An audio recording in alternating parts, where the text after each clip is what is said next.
It's live. I just need to double check. Hold on.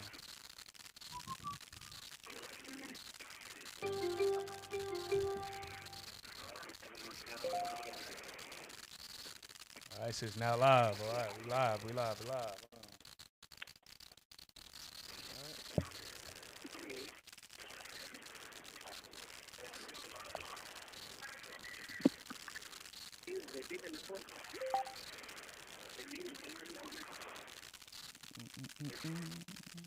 All right.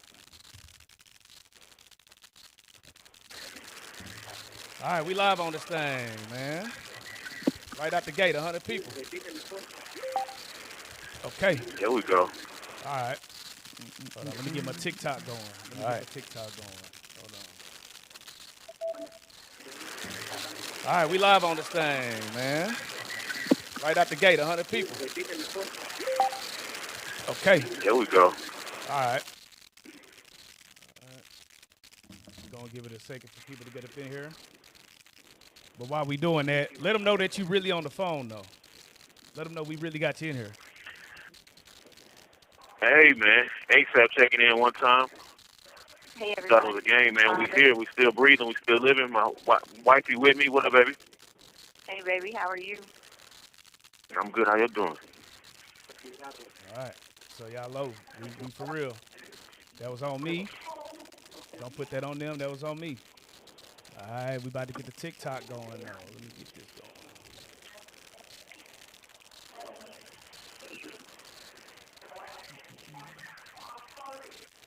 Hey, we on the World Wide Web right now. Yeah, World Wide Web.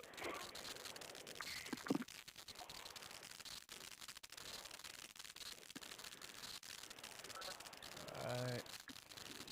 Good.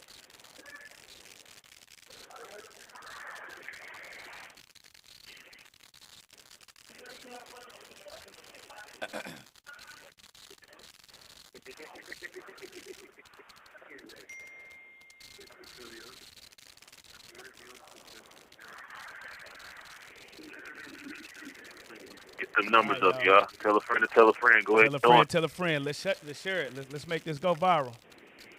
We got a lot to talk about today. All right. Live on that TikTok. Live on YouTube. All right. Get this up. Okay. All right. We got people in there. Hey, let me know if y'all can hear us in the chat. Can y'all hear us good?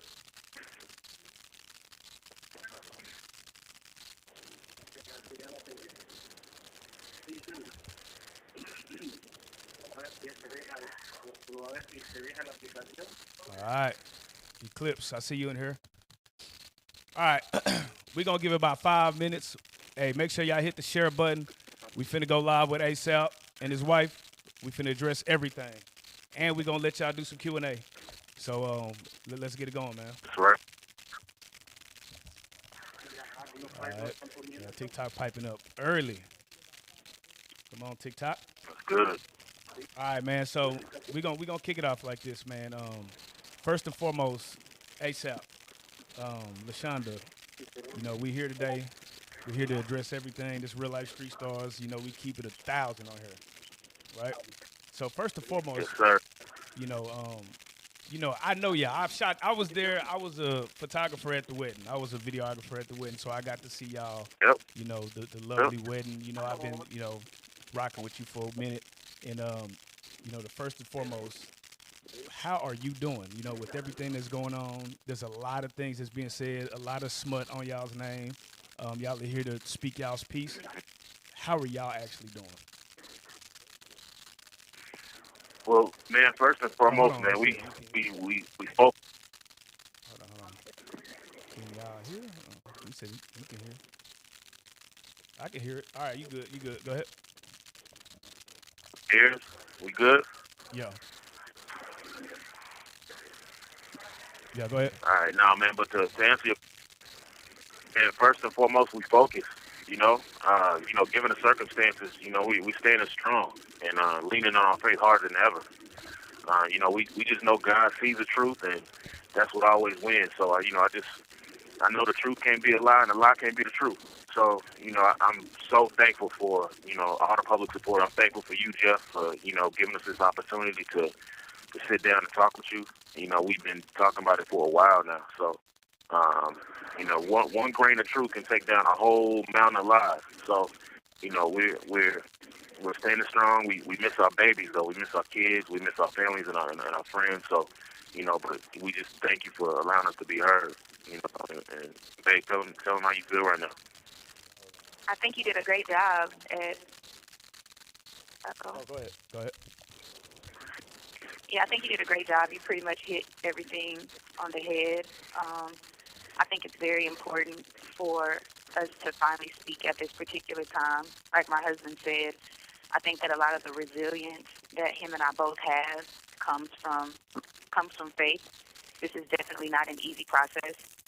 I try my best to have my breakdown moments in private, but it's definitely something that has an emotional toll, being separated from my son, who's a baby right now, my 2 teenage daughters who are doing absolutely great, but still as a mother wanting to be there. Then on the legal side of the process, you definitely have to have a strong mental focus because it's definitely a process, and every day does not feel good. And you still got to figure out a way to smile and keep moving. I think that my husband is a great leader. Having him by my side definitely makes it a lot easier. My family does a great job making sure that my kids are taken care of. The guardians that they're with do a great job. Our team and the coalition that's behind us does an amazing job as well. We have a very wise council behind us that helps to lift us up on those days when things are seeming like they're tumbling on us, but we're still here. Hold on, I can hear them talking now. Okay. Hold on, let me do a real quick check. Can y'all hear them good or no? Put in the chat real quick, yes or no. The sound. Cause I can hear it on my end. Can you hear it on your end?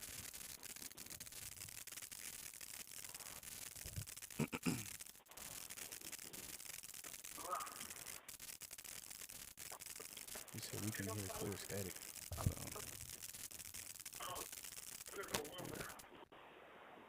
What about now? Can y'all hear now? Can y'all hear us? Do y'all hear us now? I can hear them and you. Okay, yeah, I can hear. Said no. It's static on YouTube. See, I don't hear the static. I can't. Okay, he said the static stopped. Y'all hear us? All right, cool. Okay, better. All right, cool. So, I'm sorry, ASAP. In China, they said it was static in the beginning, so I'm gonna re-ask that question. Okay, and I just want you to, because this is important. I want them to hear this. So, first and foremost, how are y'all holding up? Man, like I said, man, we're focused right now. Like I said, given the circumstances, we're standing strong. We're really having to lean on our faith harder than we've ever had before. We just know that God knows the truth, and that's what we want to make sure that we stand on. We stand on the truth. The truth always wins, no matter what. I know the truth can't be a lie, and the lie can't be the truth. So, we're thankful for all the support we're getting. Thank you, Jeff, for having us on the podcast today, making sure we're getting a chance to sit down with you. I know we've been wanting to do it for a while now, right? But it's just time. We're tired of just sitting by while we've been getting dragged through the media. And one grain of truth can take down a whole mountain of lies. So, like I said, thank you. You have 3 minutes remaining on this call. Babe, Yep. Shonda? Yeah, I'm here. Yep. Yeah. My husband pretty much hit everything on the head, like I was saying earlier. Faith is what helps to keep us as resilient as we are right now. I would be lying if I said that there wasn't an emotional effect on me specifically, probably because being away from my son who's a baby and my teenage daughters, who are all doing well. But we do have a strong team behind us. My family does an amazing job. My children's guardians. We have a very, very, very strong coalition and wise counsel behind us that not only teach us, the truth when it comes to the law, but when it comes to the word, because it's definitely on top of an emotional and a physical battle. It's a mental battle to go through such a strenuous legal process. I'm very thankful for having the opportunity to finally speak, because I think that it's important for us to just get our story out. First and foremost, can y'all walk us through what BINT was for those who don't understand what y'all were doing? Yeah, man, you know what? We are on these timed phones. I want to make sure that I give you, I'm able to speak before we get interrupted. But Right. what I'm gonna do, man, I'm gonna hang up and call right back. Okay. You have I'll call 3 minutes remaining on this call. I'll call it like 15 minutes at a time. So I'm Gotcha. gonna hang up and call right back, and then we gonna answer that question. All right, sounds good. So if anybody on the line, ASAP, coming back, he's going to address everything. Can y'all hear us in the chat? They're saying it's echoing bad. We doing our best. We doing it from the jail, bro. Live. Letting y'all answer any questions. We Q&A. We're going to let y'all get in there, ask whatever questions y'all want. Yeah, they're in jail right now. They're calling from jail. Okay, Beverly. So we on, Beverly? I can hear? Okay. There we go. There we go.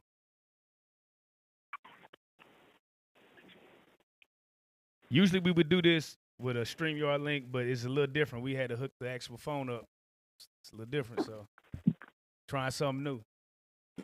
But we giving y'all the exclusive, though. Make sure y'all like this. Make sure y'all share this.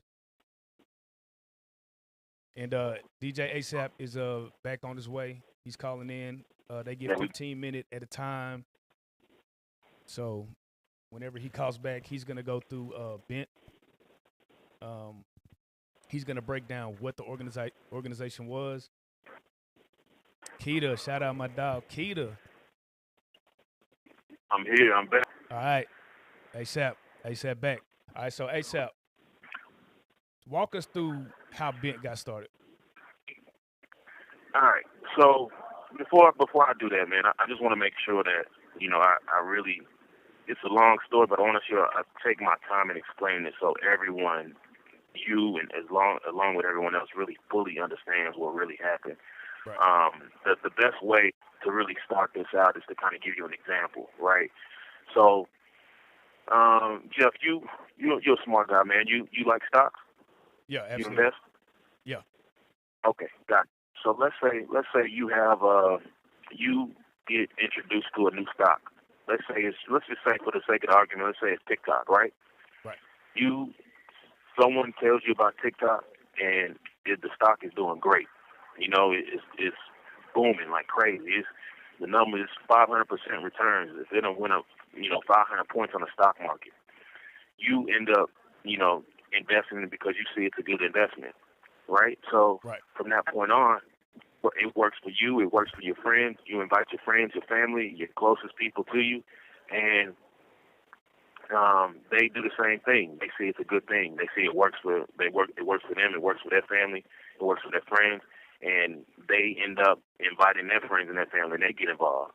Well, let's say something happens to TikTok. Let's say TikTok gets banned. Something that's out of your control. But you've invited, you've told these people to invest. And they've invested. And then, once it gets banned, that stock loses money. Are you responsible for that? Should you be held liable for that? Is that something you would go to jail for?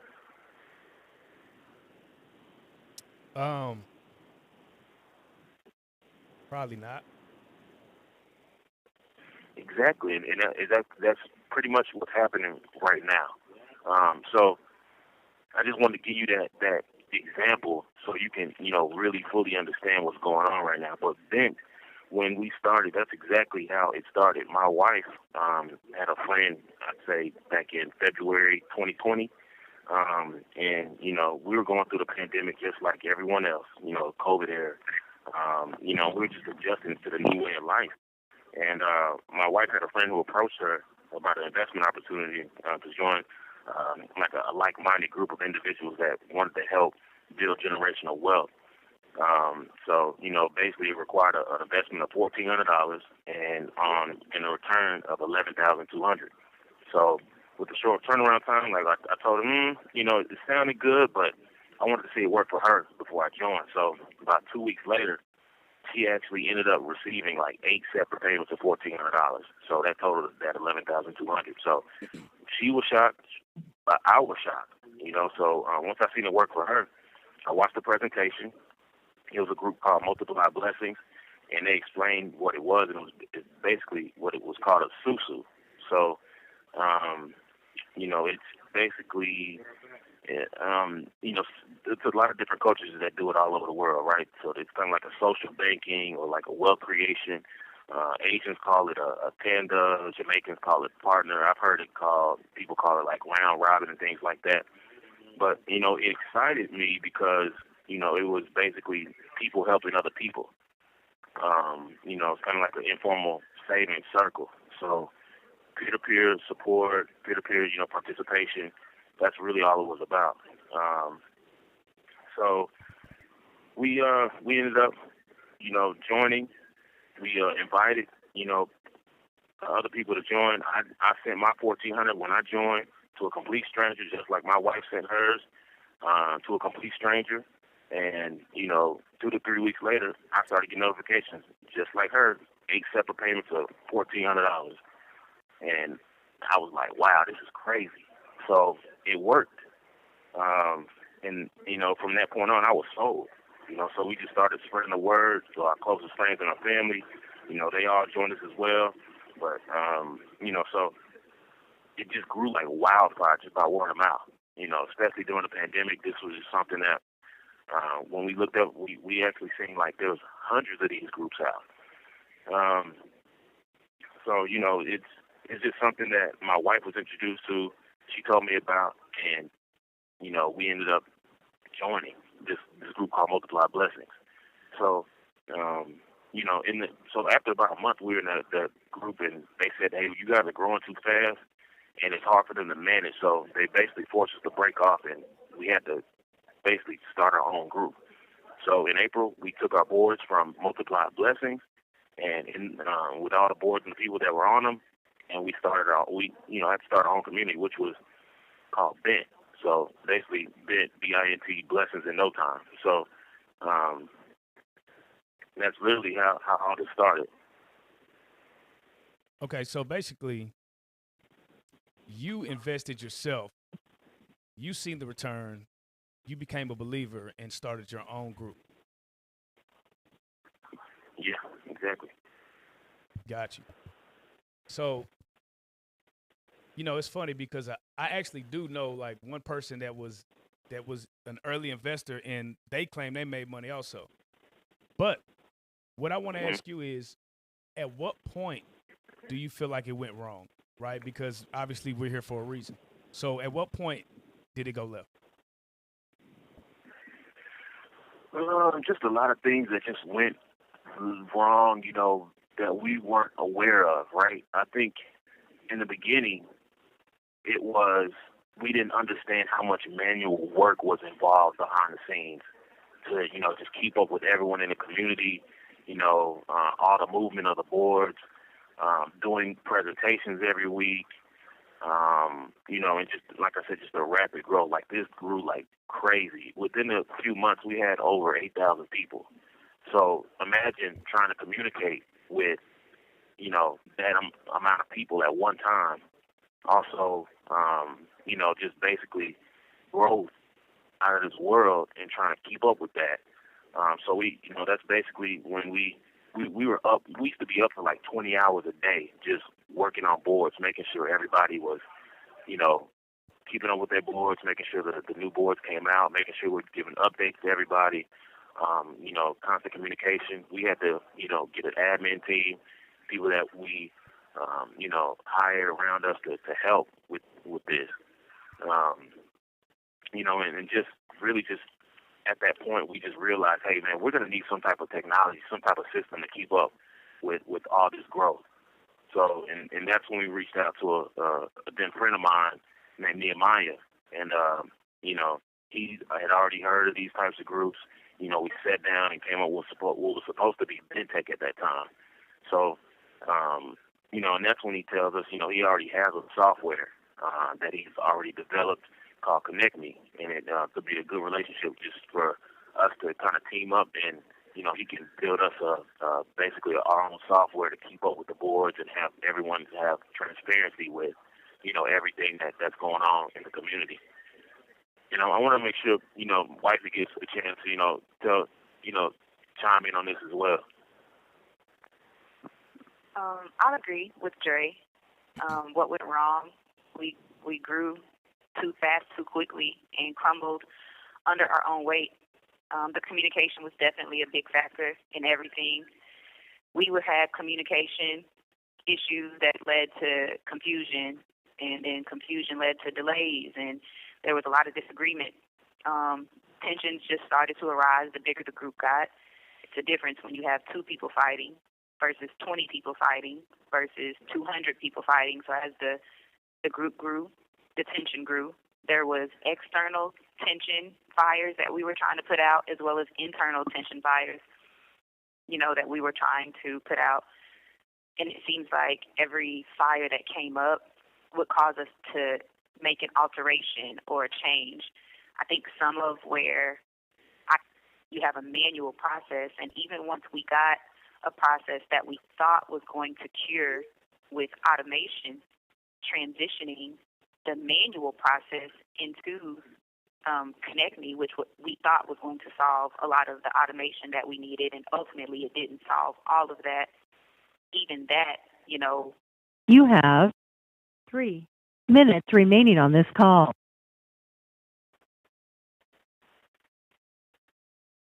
Hello? You still there? Yeah. Okay. Yeah, there. Keep going. Yeah, keep going. Where you? I'm sorry. You were breaking You down. have Yeah, I think 3 minutes remaining on this call.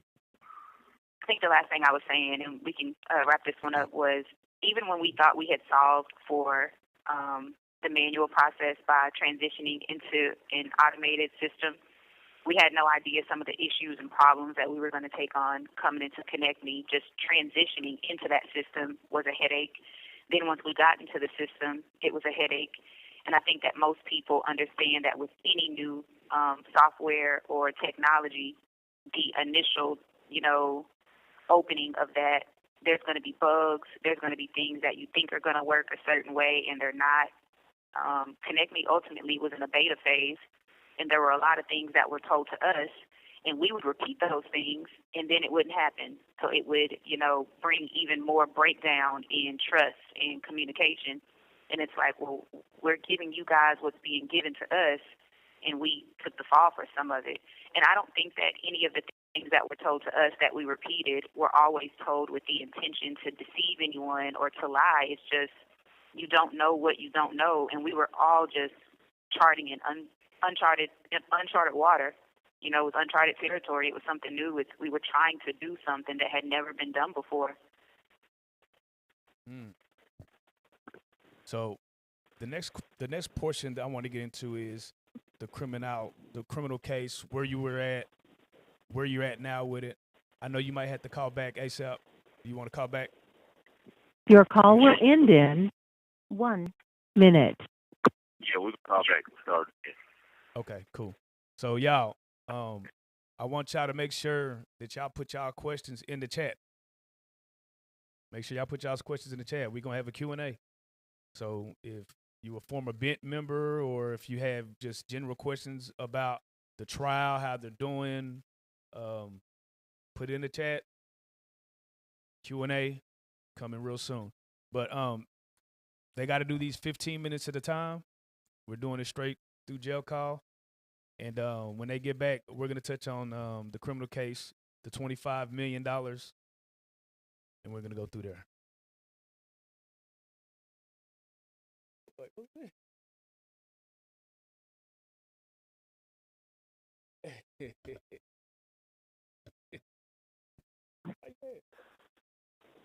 Right. Yeah, man. Hey, make sure y'all like, subscribe. Make sure y'all share this. We about to get into it. Make sure y'all throw y'all questions in the chat too.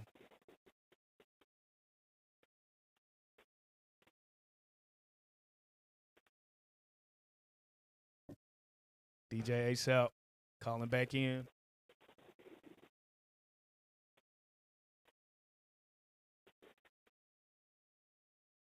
You know you on camera, right?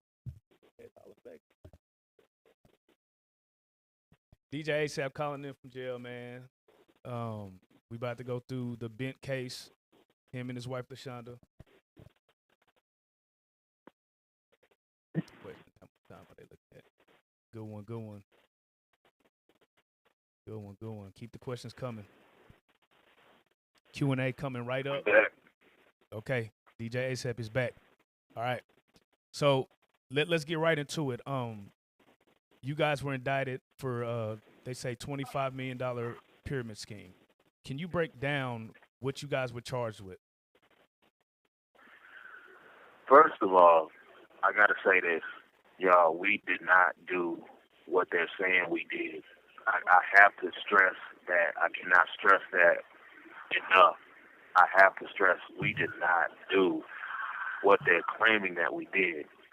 The amount that they're coming up with an amount of 25 million, which really no one knows where this amount comes from.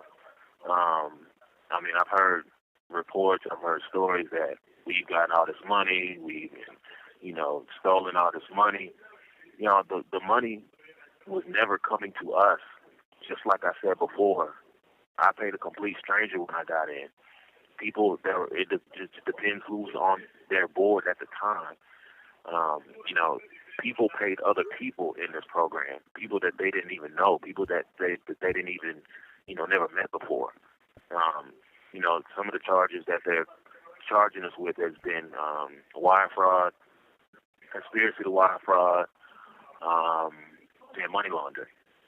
And so, we haven't.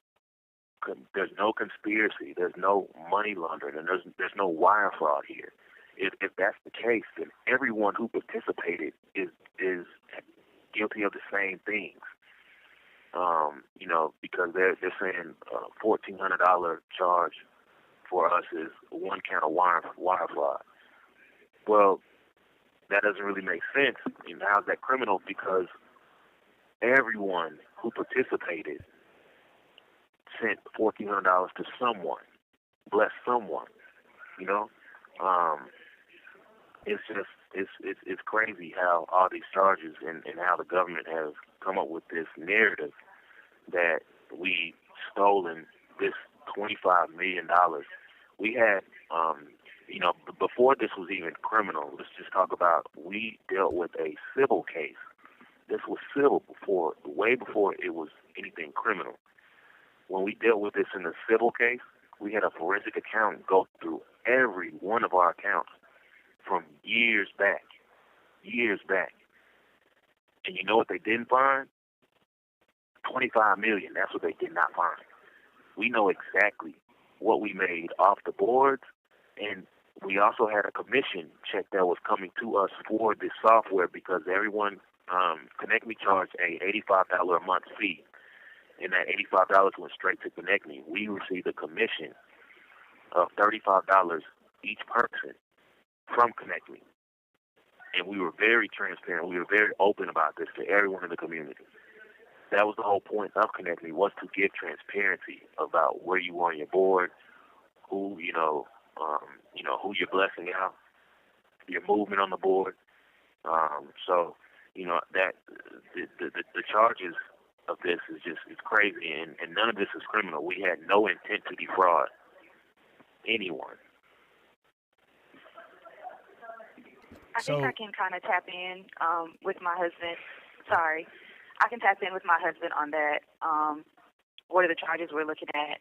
Where did this come from? He's right. This came from everything on the civil side first. Because it went through on the civil side first, that's ultimately how they were able to backdoor themselves into the criminal case in the first place. But let's talk about even how the civil side of this whole thing started. When we were in the group, as we said, total chaos and dysfunction started to happen by the end of it. There was an individual that was in the group named Kelly Singleton Lewis who decided to make a band and a Facebook page, and she told everyone to go and complain to the Texas Attorney General, Arkansas Attorney General, and the STC. So June of 2021, we get hit with a civil lawsuit from the Texas Attorney General.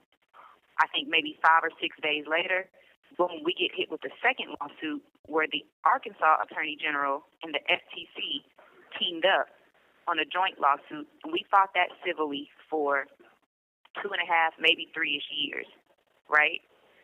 Within that time, what we found out maybe a year and a half into that fight, a lot of the information that was being gathered was also going to be used against us for the criminal indictment that we ended up getting 6 months after we solved the civil law side of this. All three entities ended up coming together to do a global settlement. And that global settlement also has a number on the internet of like 10.3 million or something like that. That global settlement, and the only reason we settled is because we ran out of money to continue fighting and paying attorneys. That settlement was for $510,000. If we defaulted on that settlement, then the penalties from defaulting takes you to $10.3 million. There's different stipulations and fees from defaulting.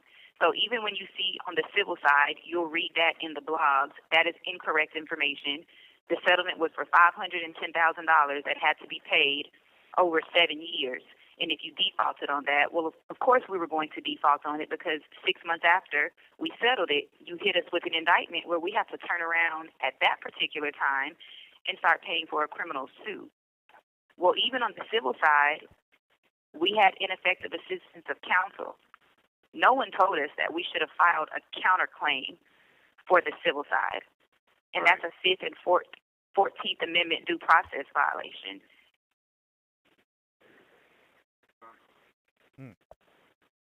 So let me ask you this. So during the actual court case, how did that go?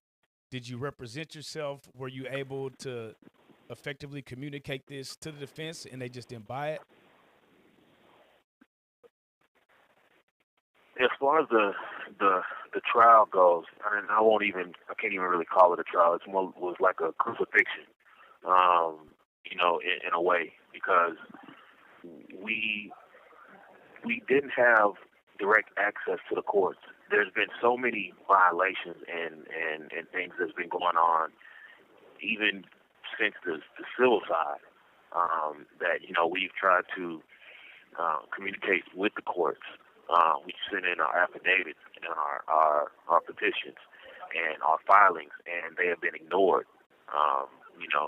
They've not only have they been ignored, but they've actually been deleted from the docket, which is crazy. We've had so many different situations where, as far as like when she brought up Kelly Singleton Lewis. Kelly Singleton Lewis is a federal probation officer for the Eastern District of Louisiana, and she's based out of Baton Rouge. She was actually in our group. Not only was she in our group, she also invited, 20 to 25 people into the group. So I just want to go back and make sure that everyone knows, like, this Kelly Singleton Lewis lady, she is a government official. If what we were doing was so criminal, why do we have government officials in our group? We had politicians, we had senators, we had IRS agents, we had a whole bunch of different people. We even have we just found this out during the trial, but we also had an ICE agent in the community. And so, so many things that these government officials that were in the group and they participated. Especially Kelly Singleton Lewis, and also there's another one named Donna Patterson. She's an ICE agent now. They basically created complaints and created a template for people to send in saying that they paid us directly. And so, she stated that she knew how to take us down and she knew exactly, what to say to make it happen. So I just want to point out that's a direct violation of due process. And that's actually the statute for that is 18 U.S.C. 241 and 242, which is conspiracy against rights and deprivation of rights, and under color law.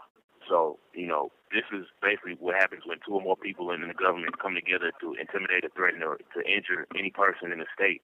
And she had a personal vendetta against us. So right now we're counting over 45 due process, human and civil rights violations, just in this case alone, just in the criminal side. That's why I say it wasn't even a real trial. It was more like a crucifixion because anything that we've been trying to do has been ignored. You asked if we represented ourselves. We chose to. We've been through so many attorneys in this situation. We started to realize that all the attorneys are not really working for us. That it's like they smile in your face. They tell you they're going to do something, and they tell you, that they have your best interest on it, or you're going to protect their rights, but they don't. And so we went a more private stance in trying to, represent our person. And so, a lot of people call it pro se, but we just didn't consent to a pro se type of classification.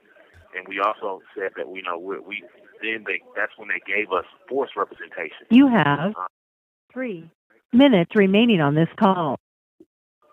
They gave us forced representation and, made attorneys represent us at that time. Hey, which real was quick, against can our you will. clear this up? There's people in the chat saying that they heard you represented yourself. What is the question? The answer to that question. Yeah, we unfortunately we don't practice law. We cannot practice law. We don't practice a foreign copywritten law. You have 3 minutes remaining on this call. We filed affidavits to go over this as well to make sure that our voice was heard. But we just didn't have correct access to the courts. Anytime we tried to present any type of communications, they were ignored. So to answer that question, no, we did not represent ourselves. We did have an attorney, but that attorney was forced upon us. Like a court-appointed attorney? Yes. Gotcha. Now, real quick, there are a lot of people in the chat asking about why the money was not refunded. Good question. Definitely want to get to that as well. I know my phone's getting ready to time out. Hang up, and I'm gonna call it back, and we're gonna jump on that. And we're gonna jump on that. All right, guys. Let me pin this question to the screen. So ASAP is in 15-minute segments. We got them on. Make sure you throw your questions in the chat. If I can find that question, it's a good one. We're gonna touch on the refunds and why nobody got the refund, or not nobody, but why most people didn't get their refund. Okay, good one. And how much time are they facing? We'll touch on those two. Those will be the next two questions. Shout out to the Mean Lord 8924. Shout out to Tam Tam, and shout out to Mo Money. Shout out to Syrie though. I see you in the chat.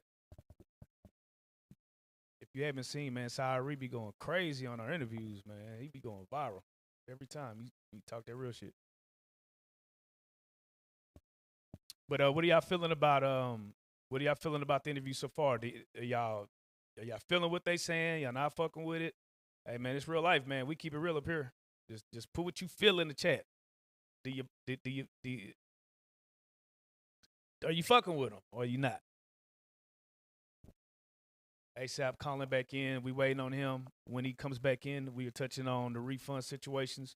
We're touching on how much time they got in jail, and then we'll go through some Q&A.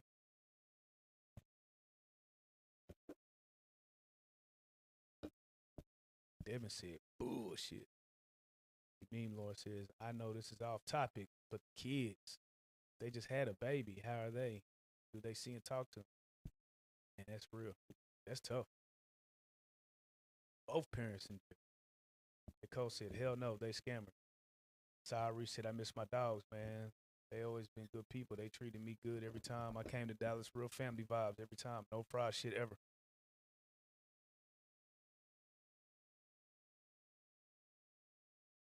You know, on our platform, we just like to let people tell their side of the story, man.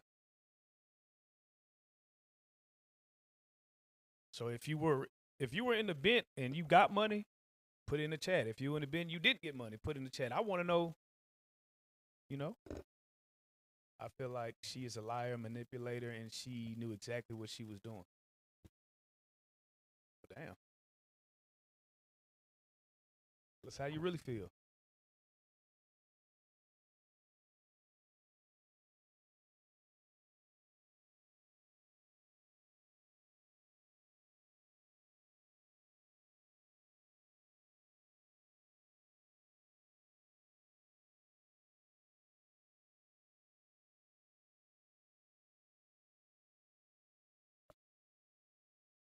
Let me see who else we got in here. Jennifer says, I feel like she's a liar, manipulator, and she knew exactly what she was doing. Why do y'all feel like that? Can y'all put that in the chat? I want to know why y'all feel like that. Why do y'all feel like y'all feel? ASAP was a good person, and this is all her fault. God damn. Tyree said, let's be honest, this one of them things you wouldn't even think was illegal until you get indicted. Are we back? Wait a minute. All right, ASAP. Hold. All right. So I'm going to ask the question again. Let me see who asked that. I think it was Tam. Asked about why wasn't the money refunded?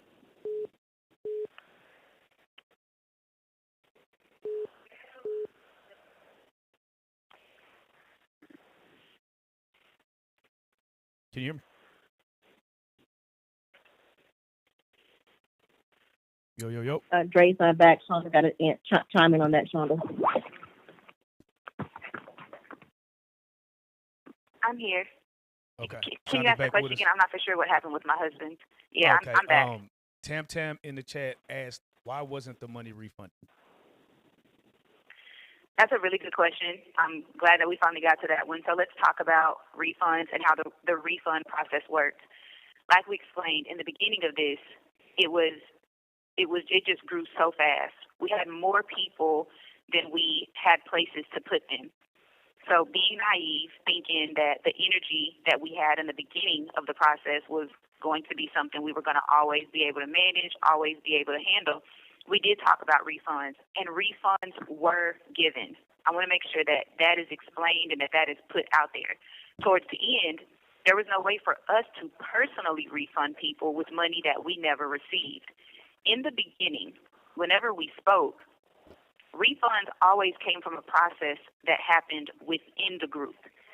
Anytime a person wanted to leave, we would always get their information, or the admin team that we had would get their information, and we would sell their spots.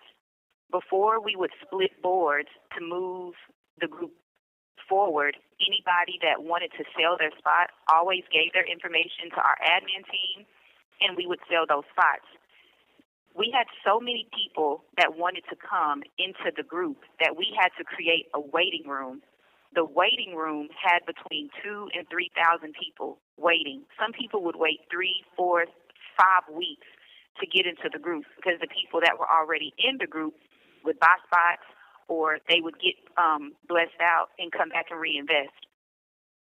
The waiting room ended up being something that got turned over when we did the shutdown, when it came time for us to move the process from the manual side to the automation side, which is another story that we'll get into a little later into the interview.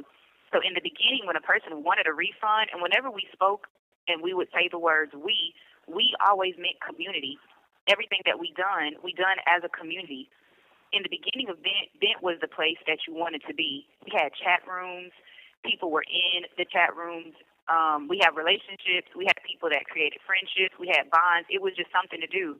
Everybody was at home during the COVID time, and those phones would be dinging from 3 o'clock in the morning until, the wee hours of the next night, because it was such a great place to be. We had fun. So initially when we talked about refunds and we told people, hey, if you ever want to leave or if things are not working, then you got your refund, and we were giving refunds.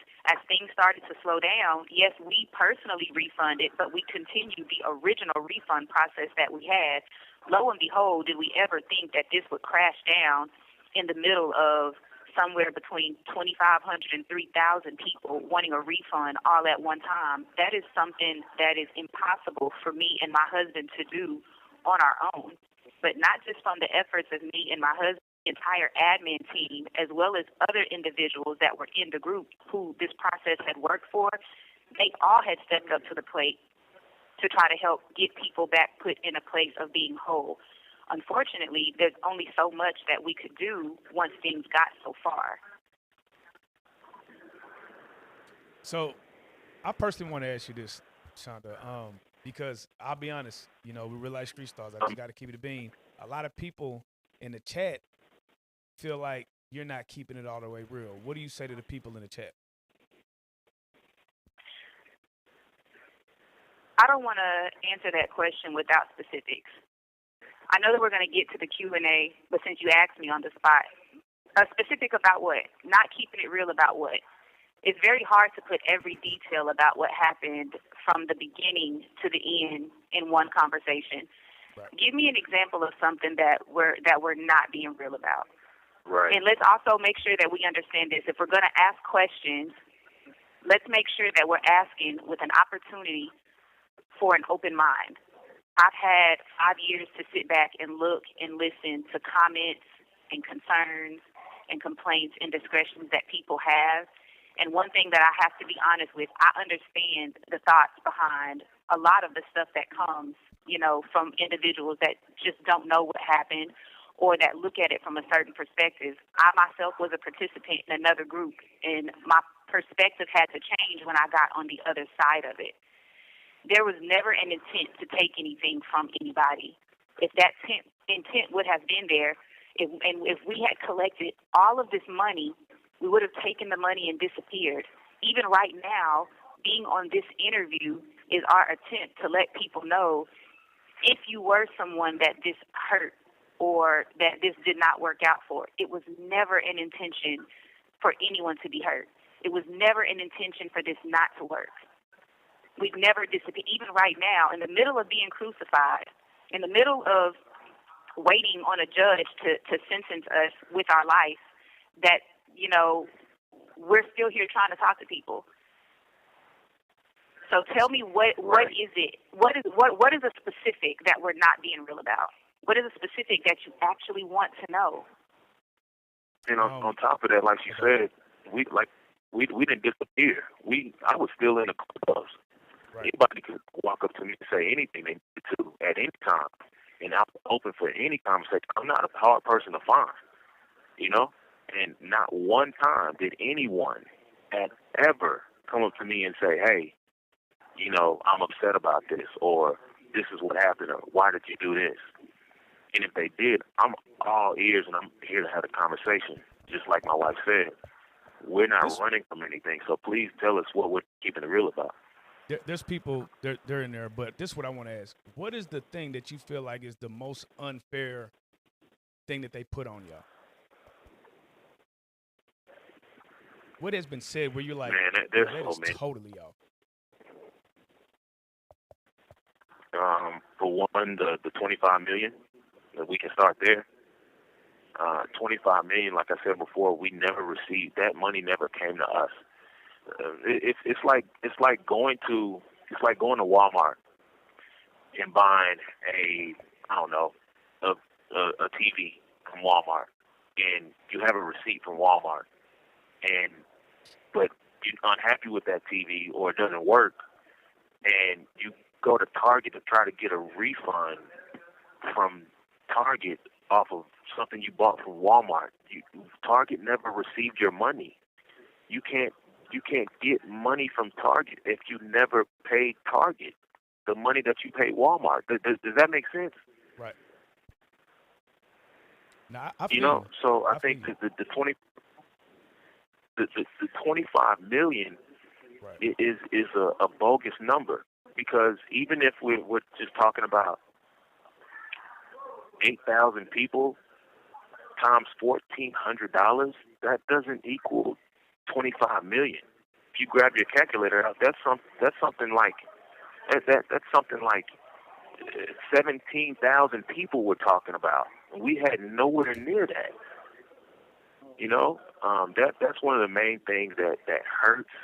You know, the character.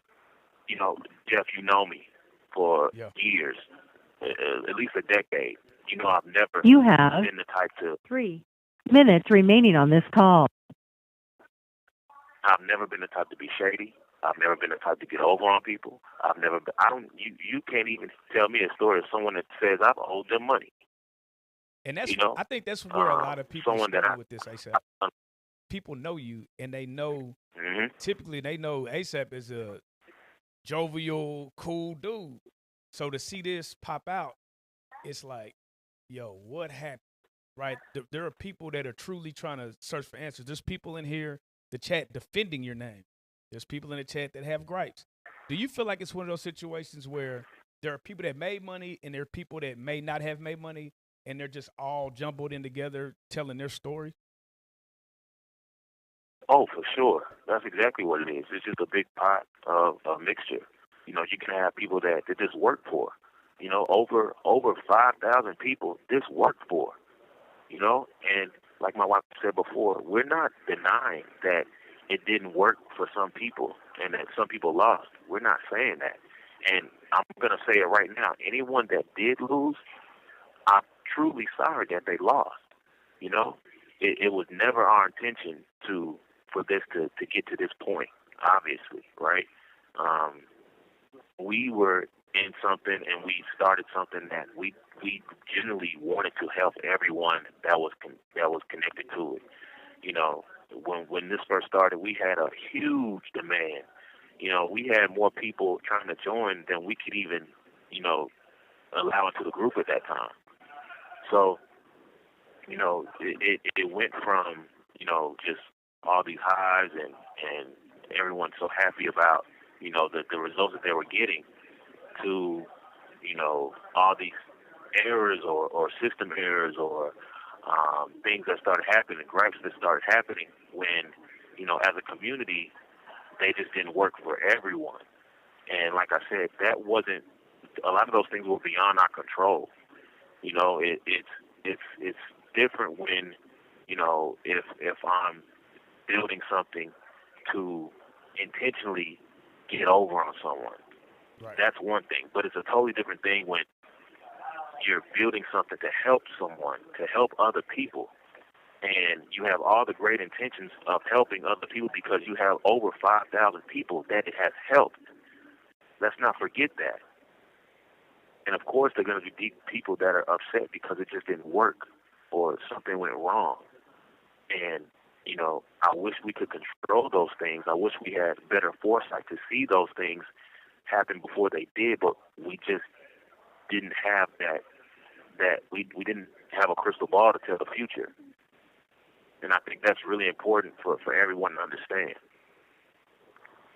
You know, I think I want to piggyback go ahead. on what my husband.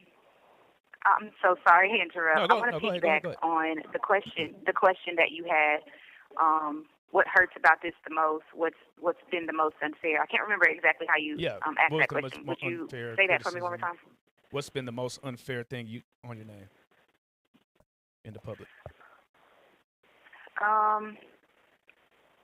Of course, that's a twofold question for me personally. The most unfair thing in the public has been the crucifixion.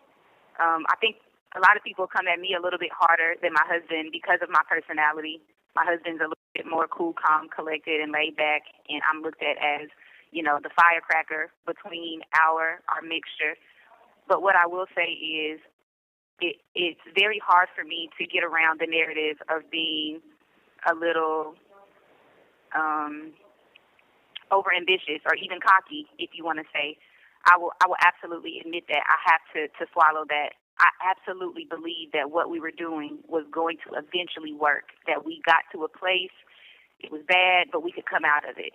Maybe I was naive. Maybe I was too full of myself or too full of what me and my husband were doing to allow it to not want to give up. That has been, one of the harder parts publicly. But privately, I think that the private side that people don't know about is what has been the most difficult for me. Because what I've kind of been taught over these past 2 years is a humbling experience of you can't make everybody like you.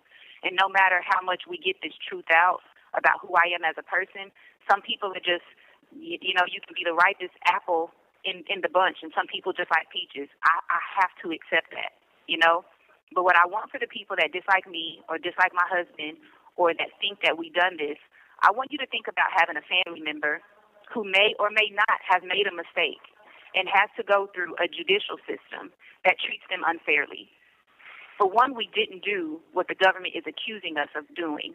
But even if we did, is it fair for all of us to live in a country where a judicial system is allowed to violate you and your family and your constitutional rights and your due process rights? It's not. A lot of people think me and my husband are in jail right now because of this indictment. That is not true. We are in jail right now for fighting for our lives. When we were originally indicted, we were out. Some people, when you get indicted federally, you automatically go to jail while you fight your case. Some people are free. Me and my husband have been free fighting this case. We submitted paperwork to fight for our rights. And because they did not like paperwork that we submitted, they came and kicked our doors down and snatched us out of our homes. They walk into a courtroom and they tell us minutes remaining on this call.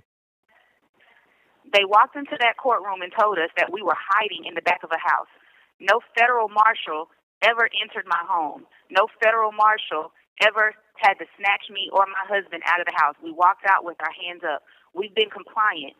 Every time we go into this courtroom, it's Your Honor, sir, ma'am. They call us disrespectful. They say we're claiming sovereign citizens. We've never claimed to be sovereign.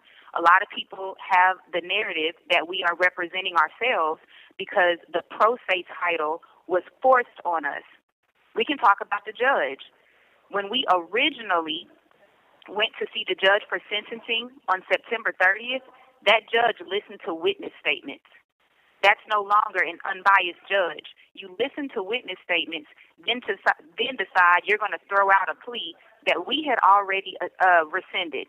And a rescission means we took a plea and then we decided to take it back. I also want to clear the narrative that anyone that signs a plea is guilty. We were coerced into a plea. We had our attorneys that we paid for contact my husband and threaten my husband that they were going to give me separate and additional charges for things if we did not sign a plea and that they were going to arrest me that day.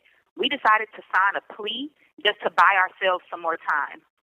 As soon as we signed that plea, we ended up having the opportunity to meet people that started teaching us about the law and started teaching us about things that we could do to fight for ourselves. I will tell y'all, fighting for yourself is not an easy thing. It is very scary.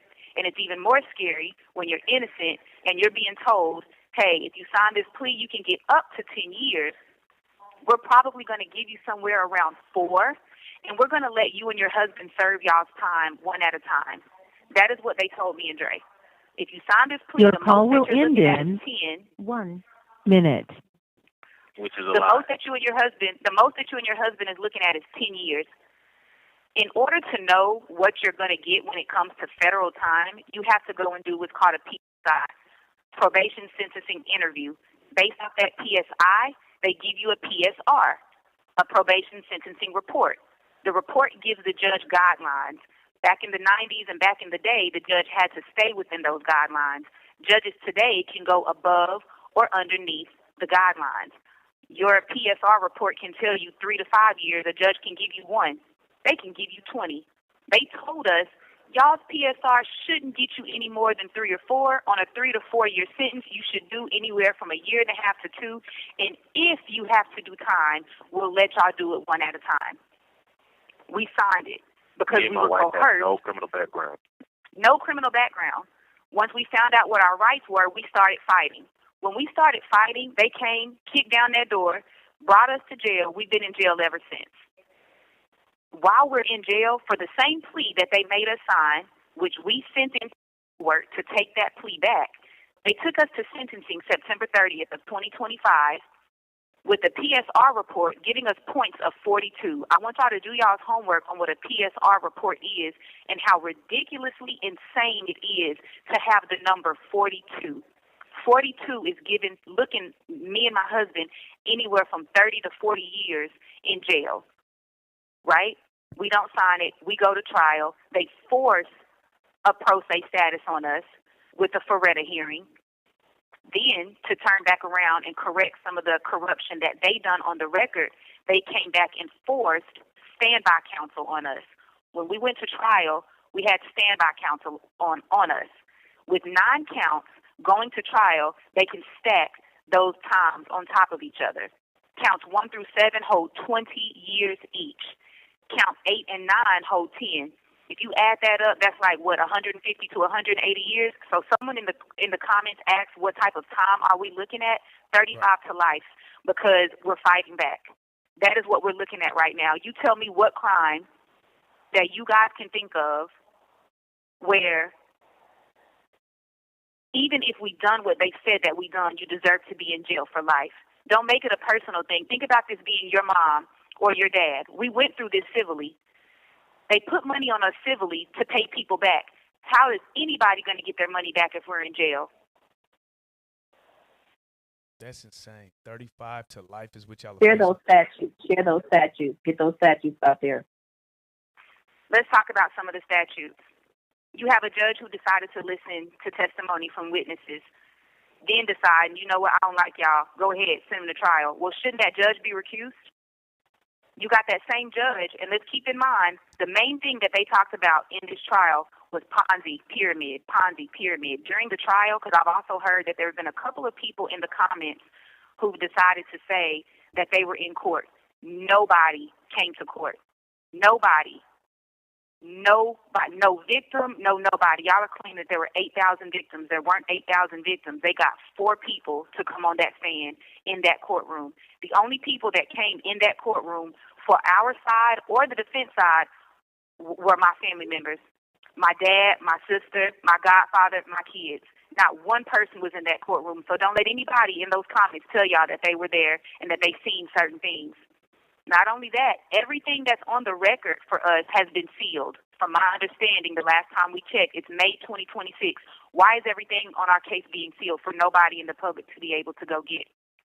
Why are some of the filings that me and my husband filed no longer showing on the docket? That's a violation. Give the names of the judges, You're not allowed to prosecutors. do that. Share the names. Yes. You got Judge Amos Mazant. That's the judge that's on our federal case right now. What's his That's name? a violation of 28 U.S.C. 455A. Y'all look this up for yourself. Mandatory recusal. Impartiality. Because there's no reason that a judge... You have 3 minutes remaining on this call. There's no way that a judge that listens to victim statements prior to going into a trial is allowed to sit on that case. And here's another thing. I've never been none of our counts have anything to do with Ponzi or pyramid. There is no federal statute for Ponzi or pyramid. That is a case. We are not in state court. We were not allowed to say that in court. Our attorneys were not allowed to let the jury know that that is not a federal statute. But the other side was allowed to use those terms over and over and over. Do you know that those terms were also put into the jury instructions? I'm not for sure if the coalition has had the opportunity to, but every single thing that I get, I'm able to send home. The full jury instructions, if anybody wants to take a look at those, contact the coalition. They'll send them to you. I want you to take a look at the jury instructions that they gave to 12 of my so-called peers, which were not peers, And I want you to tell me how in any shape, fashion, or form anybody was to walk out of that courtroom without 9 counts of being considered guilty. I want y'all to slow those names down. Those judges' names got to be slowed down, and the prosecutors. People need to go and look this stuff up. You need to tell what's going on. That's the whole purpose of this exercise. You need to go research this stuff on their own. Yes. And can we say I'll let you type in, babe. Yes. Let's give that info. ASAP. Did we lose him? We might have lost him. He might not have been able to. Got you. So do you want to give out the names once again? The name of the judge that's sitting on our case, his name is Judge Amos Mazant. From what he's told us, I think he's been a federal judge for 11 years. Your call will end in 1 minute. I don't remember the exact number, but I think he said he's done like 168, 170 court cases. I want y'all to look up case law, Kane versus Tennessee. Misapplication of victim statements are authorized only post-conviction. That's case law. So when I tell y'all that a judge that should have been recused from our case is the one that ran the trial, those are facts. I want y'all to think about having a family member. I think in our community, in the black community, everybody has an uncle, a cousin, somebody who's been through something, whether it's a drug-related offense or domestic about something. But regardless to what a person does, due process and a fair trial is something that everybody is entitled to. That's not what we have been given, even up until this day. Prior to us going to trial, when they forced the standby counsel on us, do you know that they wouldn't allow us to meet to prep? Oh, did we lose her?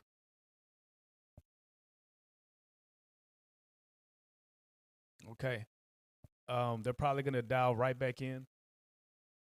Once again, they are facing 35 to life. Can y'all hear me? You put a poll up. Yeah, ASAP, you back? Yeah, I'm back.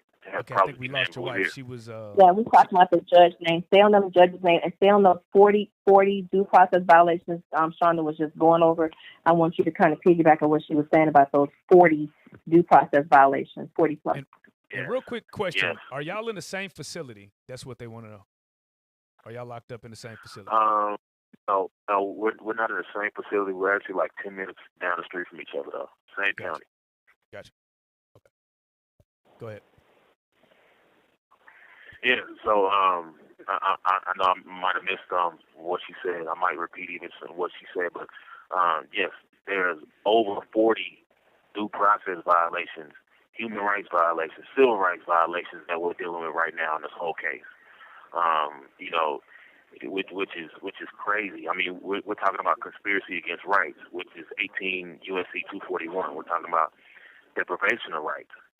18 USC 242, witness tampering, 18 USC 1512. Now, the witness tampering, this that happened in court was, I've never seen anything like it before. We had witnesses that were ready to testify in our favor, and before they can get up there and testify, the government basically told them, if you get up here and you say anything positive, you know, we might be opening up cases or charges on you as well. And so at that point, our witnesses didn't even want to testify anymore. They couldn't, you know, and just things like that are unseen, unheard, that no one gets a chance to even be aware of. Those are the things that we're dealing with. And so, you know, like my wife said before, you know, we're also dealing with the judge who's dealing with he's biased. He should have been recused from the stand the minute he heard those victim impact statements without sentencing us, you know, and it's just a lot that just piles up on these violations. You know, we can talk all day on these. I believe that one's 18 USC 455. You know, there's also the 18 USC 1001, which is material false statements. They have all these false claims of direct payment and false victim narratives submitted to investigators and fake, lost claims. All these things are adding up. And so it's very important to know that, yeah, you guys see one part of it in the media and the press and people are talking about it, but these are the things that no one's talking about. All these different violations. One of the things, like I said, they charged us with wire fraud. Well, in the jury instructions, they took away that you have to prove intent in the jury instructions, and that's something that you can't change what the law says when you give it to the jury. These are things that continuously happen over and over and over. Look at a case law on that is Ernst & Ernst versus Holzberger, 425 U.S. 185, 1976. They charge you with wire fraud, and then the government basically, they have to prove the intent to defraud, not just participation in a system that later fails. So the government removed the requirement of intent for the jury instructions, and that's a structural error. Jury instructions that misstate the law or any elements of the offense, that verdict is invalid regardless of evidence. So these are things that we're dealing with and no one's talking about. So that's one of the main reasons is we have to come on here, we have to shine light on these violations that's going on every day. This is a one-sided fight, and we can't do it by ourselves. So let's talk about that. I think my husband, just to add to what he said, I think he has a great point. It's not a fight that we're able to do by ourselves. And there's so much still, even on this phone call, that we haven't been able to get to you guys. But one thing that I want to make sure everybody knows before we end this phone call, you all may not have all of the information, but the government does. They know everything. They have suppressed every Google account, anything that we have. And what you have to understand is there's a thing called the Brady Rule. It's I think it's Brady versus Maryland 373 U.S. 83 1963. Suppression of evidence is a bad faith action. If you have evidence that's favorable to the accused, you are not allowed to suppress that if you are a state or government official. There's also case law, Kyle versus Whitney, 1995. You must disclose all evidence, and you cannot turn a blind eye to anything that you have. That's a part of why when my husband says he doesn't trust or we don't trust attorneys, during the trial, let's back it up to before the trial. Every attorney that we would go and have consultations with, everybody was trying to bust our heads to take this case. 150, 200, 175, 125. It's like, whoa, like where are these numbers coming from, right? But you had a government that submitted 71,000 items into evidence. There was not 71,000 items presented in trial. So within all of the stuff that they, went and did all these subpoenas on, do you think that they presented anything that allowed them to know the truth? But everything that they have, the so-called attorneys, they get to know what's all, inside of those 71,000 pieces of evidence. While we were sitting at the trial table, my husband ends up pulling the binder from his de facto attorney, and he's looking through this binder. And the attorney's not paying him any attention. And when he looks in this binder, he sees not only do they have every single bank account that we had during the time of BINT, they subpoenaed bank accounts from up to 3 years prior to BINT ever being started. The U.S. Postal Inspector that they put on the stand, her name is Anna Hosten, she admitted, we know that refunds were sent. When in cross-examination, they asked her, how many refunds were extended? Oh, we don't know that. But you know how much money came in? Well, how much money was given back in refunds? Oh, we don't know that. It wasn't her exact words, it wasn't our job to look at how much was given back. It was our job to look at the crime. Or was it your job to create a narrative for a crime? She admitted on the stand refunds were given. And she has no documentation of what anybody else gave. So when she says she knows refunds were given, that means she knows refunds were given from us personally. And that's not inclusive of what was refunded to individuals from other people that were in the group as well. There's no way for you guys to look into a binder, and they have our tax records where they see the money that we collected for the business and the money that we collected on the boards. We paid taxes on that. Do you think that that was presented in the court? Do you think that the full bank records were submitted in the court? No, they did summaries and charts, and they paid expert witnesses to come in and break down certain things. They had one expert witness that they put on the stand. As of November of 2025, this expert witness had made $58,000 to analyze our bank records. That was November of 2025. So how much more money do you think she got paid to be in trial? And she admitted on the stand she's getting paid $350 per hour to testify for the government. They are a witness that the government puts on. They've been working for the government for the past couple years. To date, they've made $10.8 million being witnesses for the government. So you tell me why the government would pay $70,000 for a witness to get up there. And this is a second witness because you have a U.S. Postal Inspector, and her name was Anna Holston, and this lady's name was Mary Robinson. I think the name of the company was Stout. So you have a U.S. Postal Inspector who didn't know how much we gave back in refunds, and you have been researching our case for the past 2 to 3 years. And then you have a woman named Mary Lee Robinson that works for a company called Stout, and we're just going to guess that at this point while she was on the stand and the clock was still rolling for her to be paid, you've been paid $70,000+ to go through our bank records. And in cross-examination, when they ask you, how many people did they refund? Oh, I don't know the number, but you do know that there was refunds issued, and the answer was yes. You don't know how many people, you don't know the number, but you just know that it exists. What the hell were you paid $70,000 for? That's interesting. So the next question I have is, you said y'all are having issues fighting, right? What are y'all doing to get help to fight your case? Well, first and foremost, we're being vocal about it now. You know, we're making sure that, you know, you're a big part of that right now. You know, making sure that we talk to people like you yourself to make sure people know the truth, people know what's really going on. Things we've been quiet on.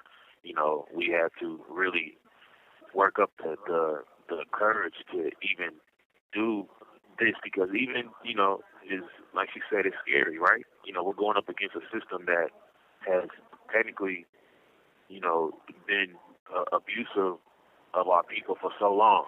You know, even our families are like, hey, man, you guys just need to stop talking, because if you guys talk, they keep on talking, they're going to give you more time.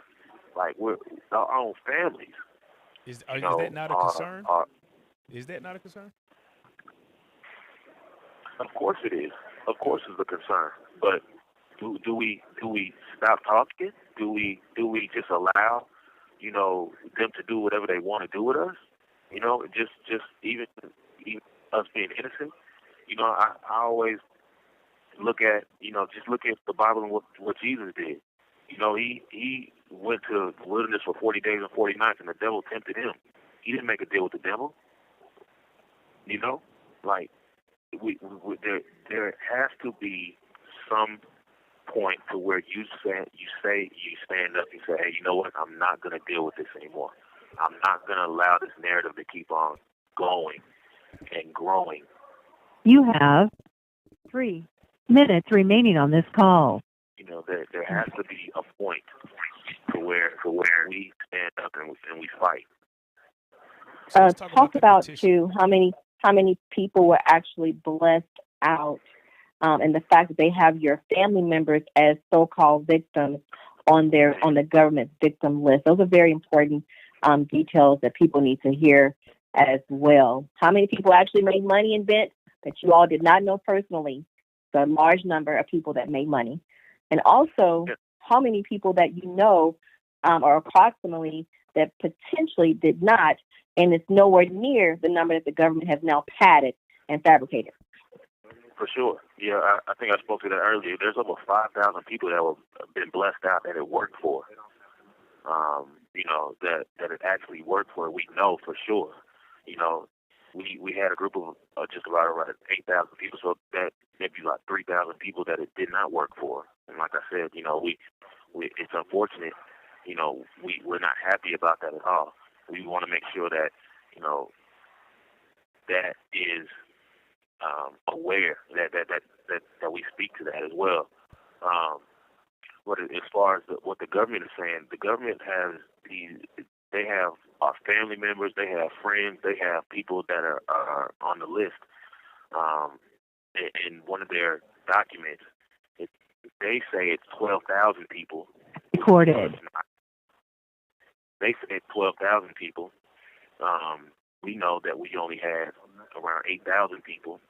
And then they have all these numbers by these people's names that we know for a fact they were blessed out, documented as a loss. That's false documentation, and like Your call will end in 1 minute. They told us in trial that they did not ask anyone who was a witness for any type of proof that they lost any money. So that means anyone off the street, someone that was not even involved, could basically jump on this list and say that they lost money. How is that justice? That's great. Real quick, how do I'm gonna hang up. You gonna come back? All right, cool. Yeah. I'm here. I think it's good that we're kind of staggering the call, so whenever he's not there, I'm here. I just got to back talk on. through the chat. Are you watching the chat? Are you looking at the chat? It's mixed. It's a Me? lot of mixed. Yeah, are you looking at the chat right now? And shout out to you. Can you introduce now yourself? You know I'm in. Because you do a lot of good work for the people. So introduce yourself. I want to tell them who we're talking to right now. This is And what Shonda. you do for the community. Oh no, this is actually. Shonda's still on the phone. This is Concerned Citizens Coalition. I thought you was gone. This is Concerned Citizens Coalition, and yeah, we're here just in the background supporting. We know that this needs to be heard, and people need to calm down on their emotional responses and really listen and learn, because this could be them, and they could come to us and need help as well. We're here for the community, for our community. What made you take this case in particular? I've gotten to know the Moores on a person. I was a part of BINT. And I lost in BINT. I didn't make anything in BINT. However, I knew that the Moores didn't do what they claimed they did. And I also knew that they didn't intend to defraud anyone. Because I was there. I was there on the Zoom. I understood that they were running a business because myself, I'm an entrepreneur. So I understand how business work, and I understand how business are ran. And I know they were trying to do something for our people, which me and my husband have the same heart like they do. And sometimes our community don't know how to act, unfortunately, and we can mess things up. Now, a lot of times we invested in these groups around the COVID time. We lost in about 5 weeks ourselves. Accepting the call. Press 2 for rejecting the call. We actually lost. This call may be monitored or recorded. And so we knew that it was a gamble. Anything you do like this is a gamble, just like the lottery, just like the casino. You actually are going to, potentially lose. The house is going to win. Now, I'm not saying that's what they started out to do, because I don't believe they did. I believe this is a huge mission to help bring wealth to the Black community. And unfortunately, when the infrastructure is not foundationally solid, when you're growing, you have to meet that demand. And that's kind of what occurred here. I saw it with my own 2 eyes. And I believe they're innocent. I've seen it, me and my husband, our team behind us. We all have studied this frontwards and backwards, and there was no intent to defraud anyone. And so even being a part of this and losing, I just want people that are spewing this, hate and that may be lost to really take a step back, meditate, look at these statutes, listen to the Moors, hear what happened to them. Because at the end of the day, it's not about guilt or innocence. There's no judge in the history of judges that can do what this judge did, no matter if you committed a murder or whatever you've done. So you have to know the law, because you can find yourself in the same situation. And again, you may need our help one day. As a community, we're here, and we're going to keep supporting them and keep supporting other people like them. I want to also say this, because I know that there are a lot of people that have wanted to support my husband and I, but they've seen the crucifixion that we went through, and it makes them scared to do that. But I also want to say this. I also see certain people that have decided to continue rocking with me and my husband, and they get trolled. When it comes to the woman that you guys just spoke to, She has not been bought and paid for. Like she said, she was in BINT, did not know her. I want to give just a little bit of background on how we met her so that there's no narratives even going around about that. She was in BINT. We had been indicted, and this has been maybe a year and a half ago. She jumps in my DM just as a supporter. She dropped her number. I responded back. I ignored it. We come back a whole year after that. She jumps in my DMs again because at this particular time, the government is sending out emails trying to get people to, say that they're victims. They're steady reaching out to her as well as a lot of other people who would reach out to me and say, hey, the government is telling me I'm a victim and I'm not. They got me on this list. I've told them to stop contacting me. She reached out to me a second time, and this time I was actually having a bad morning. Had just dropped my daughter off at school, and I seen, she's contacted me once before. And the last time she contacted me, she left her phone number, so I called her. She forgot that she even gave me her number. And the rest has been history since then. Every single thing that we have said on this phone, as well as a lot of other things that we just haven't had the opportunity to say, she has personally went on Pacer and looked at the docket.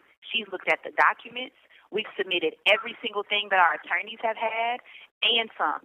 So when she says she knows what's going on, it's not because she's friends with us or she thinks it's cool to hang out with us. Let's be real. We're not the cool kids to hang out with right now. She's literally doing this because she's done the research, right, which is all we're asking everyone else to do is the research. That's what's up. That's real important. Real quick, Shonda, how would you advise people to go about doing the research? There's a lot of different steps into doing the research because there's so much. I will say the coalition has done a really, really, really good job at putting some information together. Did Sandra send you the QR code for the link tree so people can see how to get involved on Twitter, Facebook, YouTube, the website? Put the link in the chat right now. The email address. I'm going to pin it right now. Okay. Yeah, put it in the chat. I'm going to pin it. Right. So go ahead and talk about it. I'm going to pin it so anybody that wants to check it out, they're going to click on that link, go to the link tree. Okay, go ahead, Shonda. Another thing that everyone is allowed to do is to go and create what's called a Pacer account. On that Pacer account, you're allowed to go look up any federal case. Y'all can go look up every single thing that's been submitted from our side and from the prosecution side. So when we tell y'all there's things that we've submitted and they just taken it off the record, you may see something where it may have certain items that are supposed to be there, and they're just missing. Some of those things are sealed for privacy purposes. Some of those things are just completely missing. Why are our filings missing? Why are the things that Dre and I filed for our human and our civil rights, why are those things no longer on the docket? Why don't they want the public to know that? And to be honest, if you go to Pacer right now and try to pull anything off me and Dre's case, I don't know. They might change it after this interview. They won't even allow the public to see anything until May 2026. Why? Why all of a sudden did y'all decide to just seal stuff? Everything, not just the classified information. Everything. Go look it up for yourself. It's free to create an account. And also just to clarify what she said, when you go to pacer.gov and you go and look at the actual docket, you'll see things on the docket. And every docket, every entry is numbered. So there may be 47, 48, 49, those things pop up, but 50, 51, 52, those are blank for some reason. And, they no one knows why, but those are the filings that we filed, but they just don't want the public to be able to view them. And so that's very, that's very misleading. That's illegal. You can't do that. You can't not post our things on the docket when those are things that are being blocked. And which is another violation in itself. So, one of the things that I want to know, right, is how do people help if they do want to help? Well, yeah, we first and foremost, man, we appreciate any help that we can get at all. The biggest thing is, reach out to the Concerned Citizens Coalition. They have a 1-800 number if you have anything that you can provide, and I'll give you that 1-800 number here shortly. And we also have a change petition that you can go and you can, go online and fill out the change petition as well, just to say that you support us. And that's going to be on my page. If you just, send us a DM, send me a DM to my page, Accept the Mogul. The concerned citizens are checking that, and they're helping us, fill in those needs. Also send letters of support. That 1-800 number you can talk to the concerned citizens is 1-888 308 4775. And also, I'm dropping this in the chat as well. If they have letters of support, if you had a good experience with BINT and you made money, please send your support letter. If you actually had experience with the Moors personally, you know them, send a letter of support. That any support and love y'all can show to them right now means a lot. We're reading these letters to them. They're having, this keeping them uplifted and very, very positive. Just all hugs around them right now. And I keep going back to the fact that this could be you. This could be your family. This could be someone that maybe already in a situation. So just understand, this is not just about the Moors. This is about our community. What they started out with, that's what this is about. They started BINT because of the community. And that's what we're continuing to do, is build up our community. Okay. What I want to do is open the floor for you guys. I know there were some things that Shonda said there's some things that we haven't got to. What are some things that we haven't got to that you want to address before we go to Q&A? Yeah, Shonda, maybe I'll let you go first on that.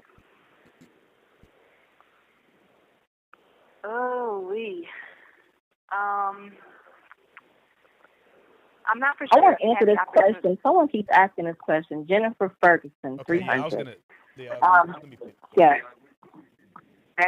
She's asked it several times about why Shonda was actually doing what she was doing on the boards. I said this in my chat. If she go back up and read my comment about Shonda's responsibilities to run the boards manually, this is why Connect Me was needed.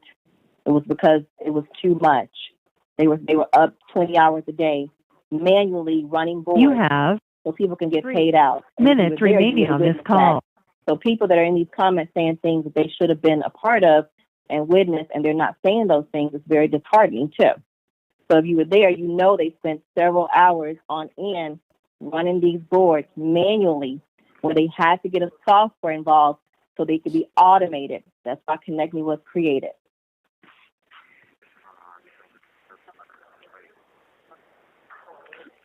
Okay. Back to you, Shonda. I actually think I want to open up the floor. Okay. I think let's go ahead. The people are asking questions. Let's go ahead and open up the floor. All right, let's do it. Yeah. All right. So we're gonna open up the floor for questions. Let's go ahead and put that in the chat. Let me scroll up. Let me see if I see one real quick. With all the BS says, a key issue in the Morse case is that a complete lack of evidence proving intent to defraud, which is required element for the charge. So we have someone saying that basically they were unable to prove that you guys were actually trying to defraud people. Put your questions in the chat. If you have any questions, now is the time. But yet, to that statement, that is 100% correct. They were never able to prove the intent to defraud. They actually moved. They removed that instruction in the jury instructions to basically give them the right to, come up with a guilty verdict based off without intent, which is illegal. Okay, I have somebody asked about the kids. How are the kids doing? Oh man, the kids are great. I will say that, man. We have some really, really strong girls, man. I'm so proud of them for going through this with us. We talk to them every day. We just know that they are just super strong, and they're proud of us because they see us fighting. And my little man, he's almost 2 years old now. You know, unfortunately, when all this happened, when they kicked our door in, he was 10 months. So, you know, we've been in here for 10 months now. So, you know, him growing up not around his mom and his dad, that hurts. And it's almost like I'm glad he's too young to know. You have 3 minutes remaining on this call. But they are in good spirits. Somebody asked on TikTok, are y'all remorseful? Oh, most definitely. Most definitely. And I just want to make sure they heard me when I said this is, you know, something that we never intended for this to happen. And I hope they can hear the remorse in my voice. You know, this is something we never intended for this to happen. You know, like I said, it worked for so many people. We know it did not work for some. And, you know, we apologize for any hurt, any loss, you know, anything that hurt anyone, because that was never our intention. So I hope they know that. I want to piggyback on my husband's response. That was a great answer, babe. A great answer. But I want to add a little bit to it. I want our community to heal from this. This wasn't just about a loss of money. For me and my husband, there has been fallout in relationships from people that stood beside us at our wedding, people that we've grown up with. I have, you know, still to this day, I'm having arguments with my family and some of my close friends about all of us just having different ideas and ideologies about how we should fight this. I personally have had so much turnover when it comes to relationships. And what I've also learned, so many other people that were involved in BINT experienced the same thing. That's something that, you know, I still sometimes have a hard time swallowing because I'm still dealing with some of that myself on the back end. There are so many individuals who've lost relationships or friendships, or they're mad at somebody that invited them to the group, or why did you get paid and I didn't, or why do you have this and I didn't. I've seen other people have breakdowns in Your call will relationships. end in 1 minute. And that's a big thing that you know, I'm very remorseful for. I don't want people falling out. And anybody that has lost a relationship, or, you know, they're going through something with somebody because of what all of this caused, a disagreement, you didn't see eye to eye, y'all give each other some grace. And I'm not saying that y'all got to reconcile, because maybe some of those arguments gave you an eye-opening opportunity to see a person for who they really were, and that's just not what you want to rock with anymore. I totally understand that. But there is a thing called forgiveness that can be extended to somebody without reconciliation. And forgiveness is not about the other person. That's about you. That's about being able to see that person, not wish anything bad on that person, and move on with your life, and not let that evil or that envy or that jealousy or that hate or whatever, fill in the blank, not let that rule inside of who you are. We got to come together as a community. Jail has literally taught me that on a totally different level, because there's so many other women that I've got to listen to some of their stories, and everybody that has been indicted, y'all, they are not guilty. Some of these people are. Some of them are. But even some of the ones who've done what they've been accused of, the treatment and the violations that they've, you know, had to endure, it's not right. But I'm super remorseful for just the breakdown in relationships that I've seen have on people. And my request for everybody not only is to extend me and my husband some grace, but extend it to each other. Okay. I have Momo Money asks, why didn't y'all shut the program down when y'all noticed it start glitching?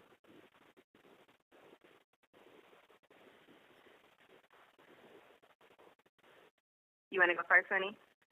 Or you want me to go? I don't think she's on here. Okay. Some of the glitches that started happening initially were things that we just thought that we could overcome.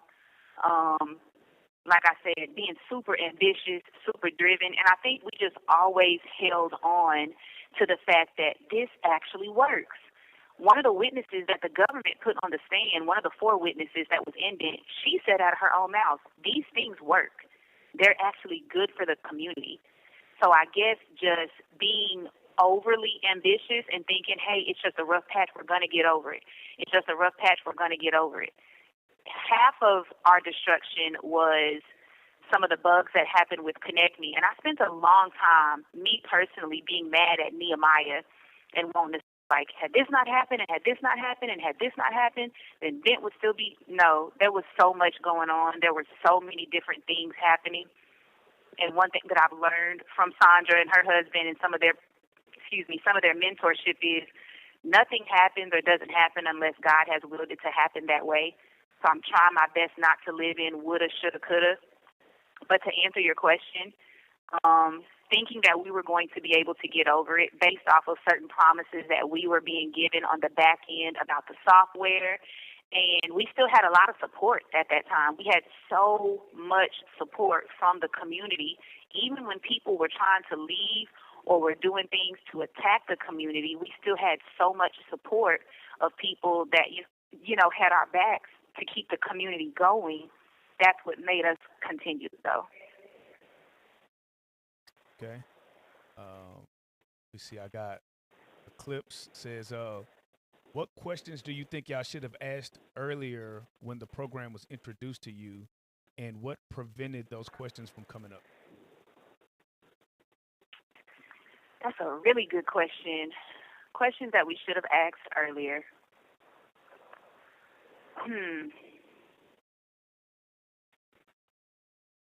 How long was it taking y'all to make these freaking boards? That was definitely a much bigger job than you can even imagine, because 2 boards splits to 4, 4 splits to 8, 8 splits, the number just keeps doubling and keeping up with the information.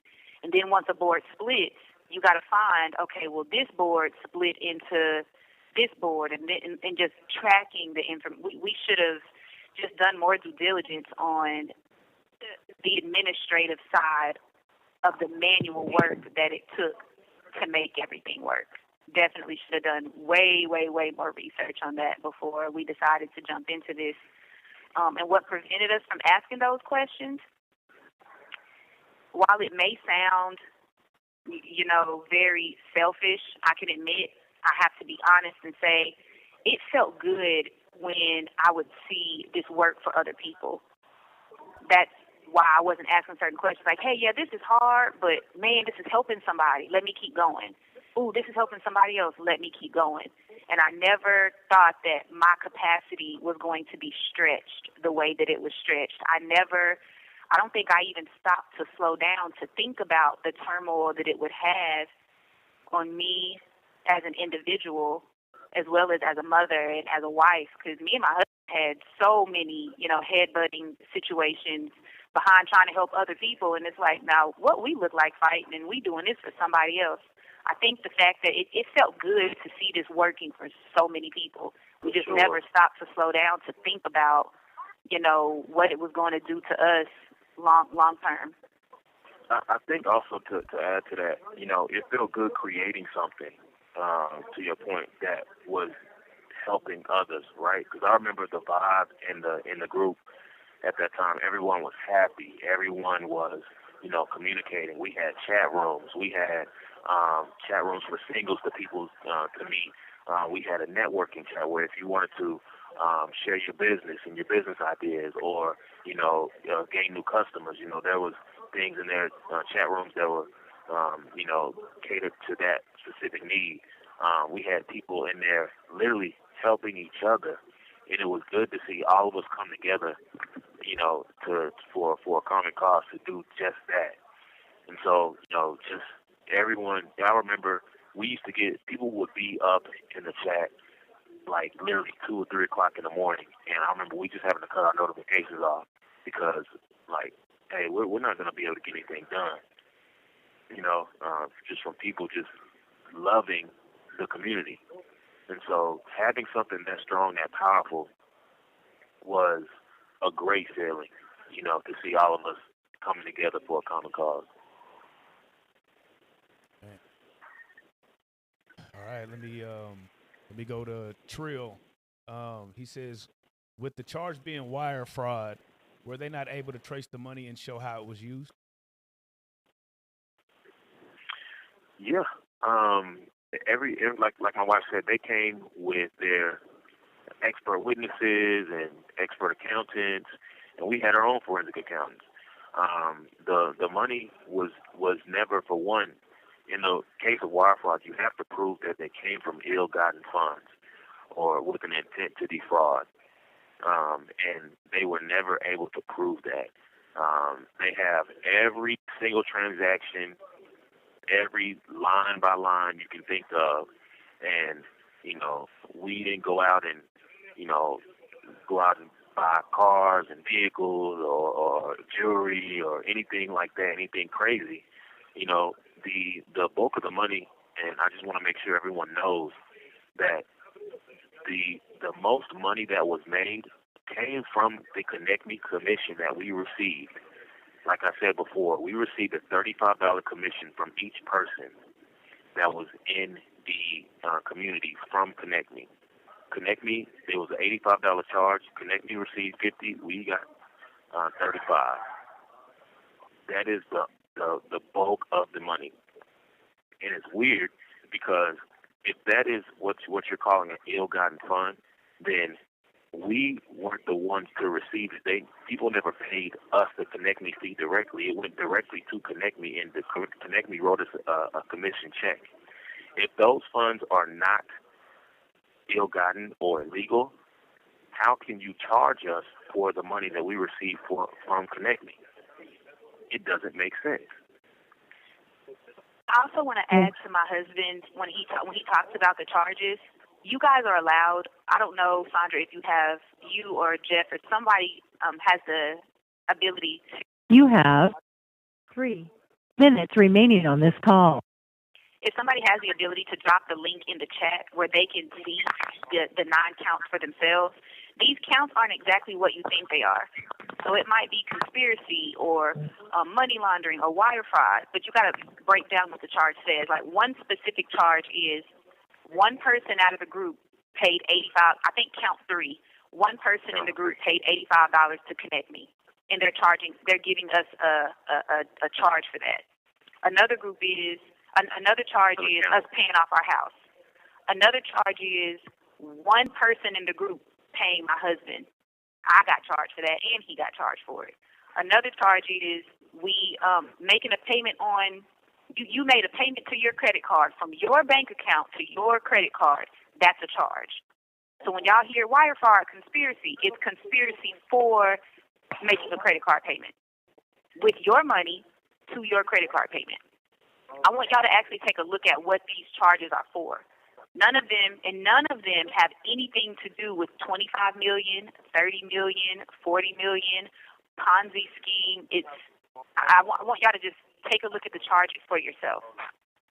Also, can you talk to a little bit, because I'm getting a lot of comments in here about these refunds.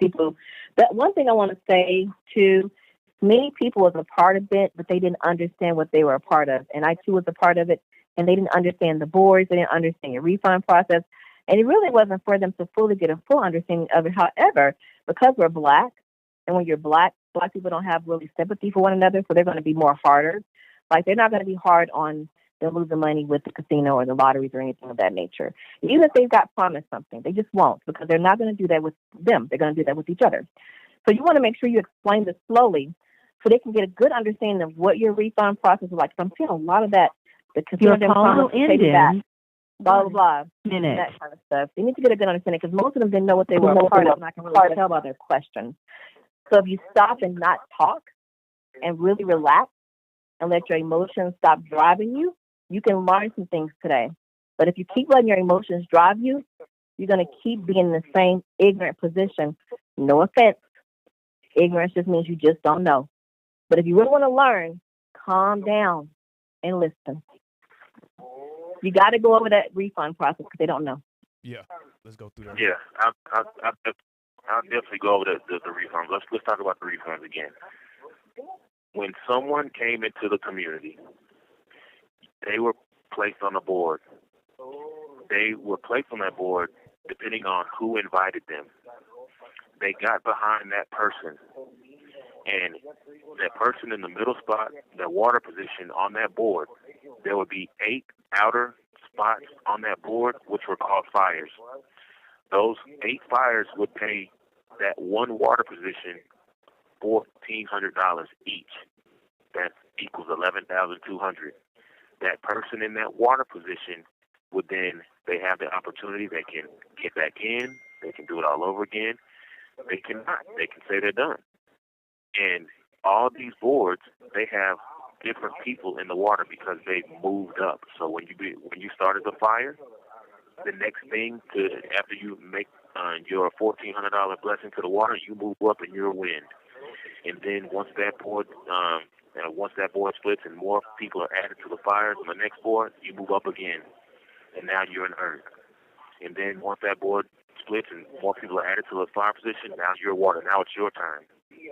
So then 8 other strangers would send you blessings of $1,400.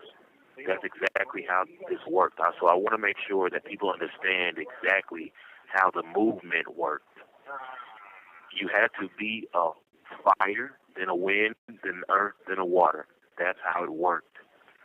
When you got into that water position, that is when you received your 8 payments of $1,400 from 8 total. There may be 8 total different strangers you do not know.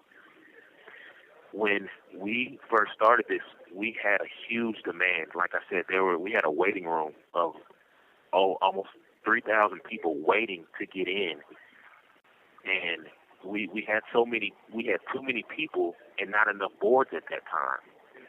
But you have to wait for the boards to split so those spaces can open up. When those people that were waiting to get in, if someone said, you know what, someone that was on the board and they had a spot, and let's say they were a win, let's say, you know what, they got cold feet, I don't want to do this anymore, I want my money back, I want a refund. Then they would contact an admin, and an admin would say, okay, let's process your refund. They would then go to the waiting room and say, hey, we have a spot open. Who wants to buy a win spot? At that time, 200 people will respond in like a minute, 2 minutes. And they would say, hey, I want to buy this win spot. And then that admin would connect a person that's on the board with that new person that's been in the waiting room. And then they would send them the $1,400 directly. It wouldn't come to us. It wouldn't go to anyone else. It would go directly to that person who's the owner of that spot. That was a refund. That is how the refunds worked. There's no way for us to refund someone something that we did not get. And I hope that answers the question of the refund. I have on Twitter, TikTok rather. They're asking about, is it true that y'all paid off y'all's mortgages and went to Cabo with the money? Because I think that's the gripe that they're having with this. Ya's 360s having. Yeah, let's talk about it. So when we, I believe it was January 2021, I believe, maybe later than maybe March. Yes, we did pay off our house. We paid off our house with the money that was given to us by Connect Me. Like I said before, no, people didn't pay us. You have 3 minutes remaining on this call. At that time, we needed to try to find some way that we could keep it going, keep it alive without going through and completely demolishing our assets. We knew that we had to do something in order to keep the business up and running. So therefore, we had an asset in our house that was not from. We never made enough money from the boards to ever pay off our house. You can go in and see in the, I believe it might be on Pacer. You see exactly how much we received from Connect Me. We received $1.2 million from Connect Me for a commission check. If we received $1.2 million, that means Connect Me received almost $4 million. We did go to Cabo. The Cabo was for we had a company trip that was planned for Cabo for Thanksgiving. We went to Cabo, and we all worked from Cabo for Thanksgiving. It was not a fun, kind of like relaxed trip. We all worked, and that's why we brought the whole admin team to Cabo to work and to make sure that we were processing and still moving everything. Like I said, y'all, we were working 20 hours a day trying to get this thing going, trying to get it up and running, trying to make sure that we sustained it. So there's no secret about any of that. I have somebody in here asking about how are they treating y'all in the actual where y'all are at right now in jail. Your call will end in 1 minute. As far as the inmates, I'm good. Like I've met a lot of great guys in here. A lot of guys that are fighting their case just like me. A lot of guys that are, just dealing with the injustices of the system, of the justice system. As far as the guards, that's a different situation. Everyone, different guards have different personalities. But I'm always been respect with everybody that I meet, and but as far as my wife, she's had other situations that have happened with a certain guard that has escalated, and so we have to address that as well. Okay. Yeah, we can hear you. I can hear you loud and clear. She's Condit asked about the kill switch button. Yeah. They said they had, saying we wouldn't lose our money even if no one bought the spot.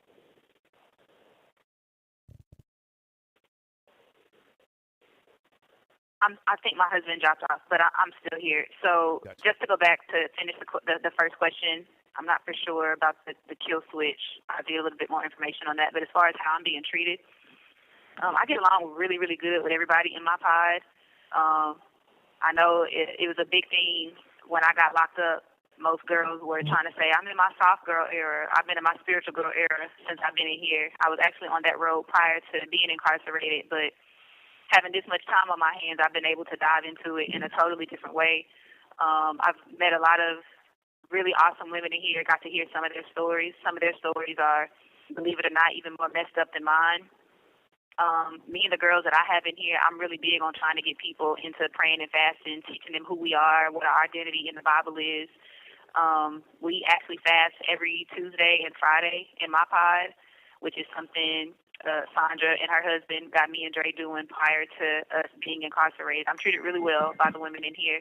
Like my husband said, with the guards, that is a little bit of a different story because they have different personalities. He did mention that there's a situation that happened with me and one guard.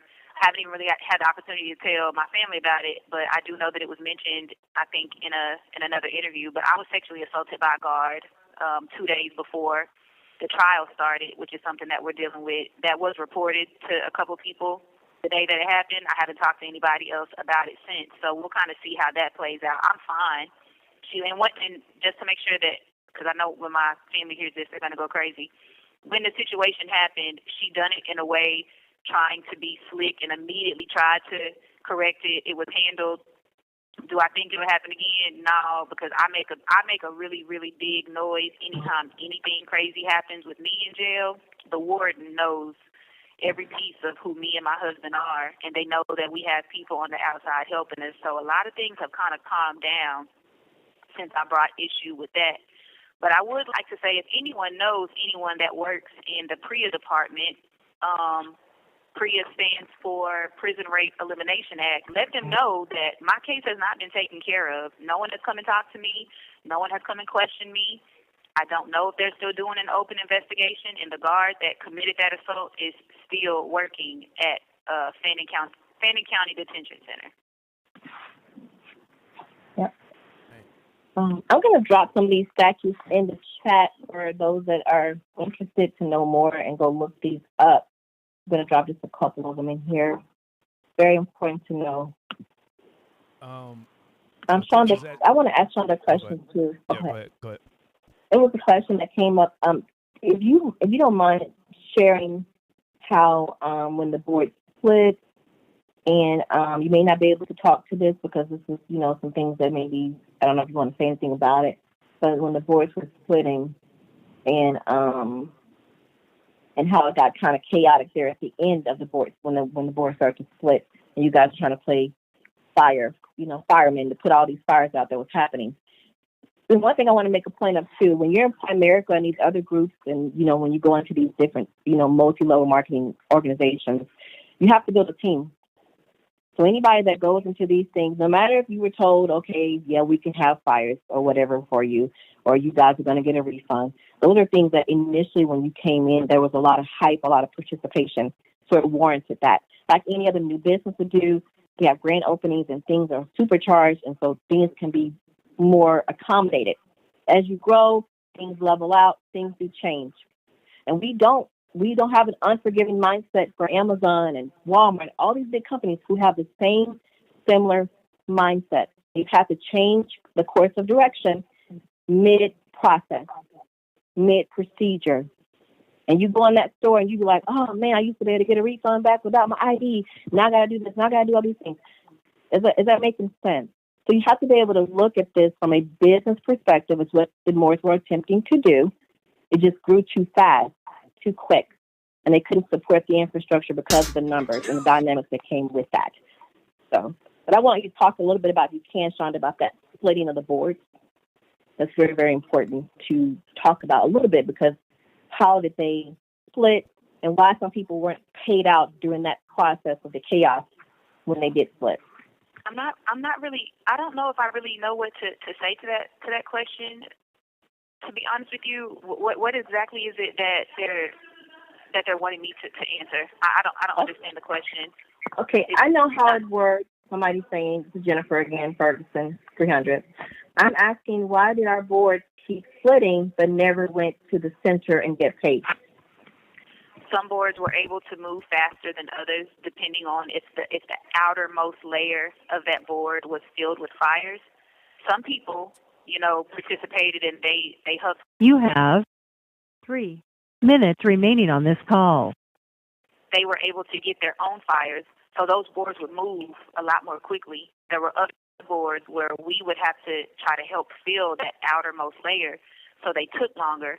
And in order for you to go from being a person on the outermost layer to an individual that's in the middle so that you receive payment, a board has to split, I think it's three or four times. So a board may split. A board splitting one time doesn't put you in the center. A board splits and you go from being a fire to a wind. That's split number one. Then when that board splits, you go from being a wind to an earth. That's split number two. Split number three, you go into the water position. And even once you hit the water position, that board itself is still not going to split until that outermost layer of fires is filled. I hope that answers that question.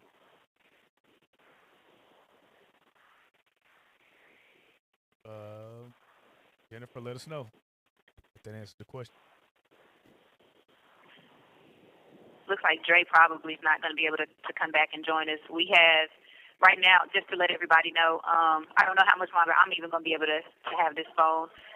We just recently switched phone systems. So with this integration, we used to have tablets, so everybody was able to talk on their own tablet. And right now, in my pod, I have a pod of women that holds 8, and we're all sharing one phone. Dre is in a pod that holds 22. And they're sharing 2 phones. So if he's been gone this long, that must mean he's not able to get back on the phone. People in our pods did allow us a little bit of a time block, and I think we're over that time block. I'm going to stay on as long as I can, but I would imagine your call will end in 1 minute. All right, I'll hang up and I'll call right back. I do think that I have time for one more, so let me see if I can let's do it. get it there. All right, guys, we got 15 more minutes. Oh, did we lose them altogether? All right, I think we lost them altogether, y'all. How do y'all feel about what they were saying? Are you buying it? It looks like she's definitely ain't. What do y'all think about what they're saying? Put it in there. I want to hear what y'all think. We're gonna give them some time to call back. 35 to life. Do you feel that's fair? Okay, on TikTok, let's talk about the evidence. What's the evidence? Put the evidence in the chat. 35 to life. Do y'all think that is too much time, or is that justified?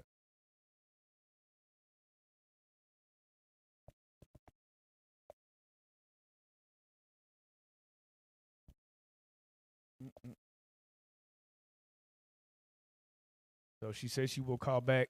Shonda will call back. We might have lost ASAP. But he said that's horrible. Yeah, that's crazy. 35 to life is crazy. But if they do call back, put your questions in here. Are y'all surprised they even did this interview? That they addressed it?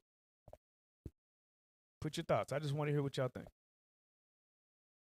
Someone says you're away. Oh, DJ Chaotic says you're awaiting federal sentences. Did you worry this interview could affect it? That's a good question. Chelsea Renee says 35 to life is crazy.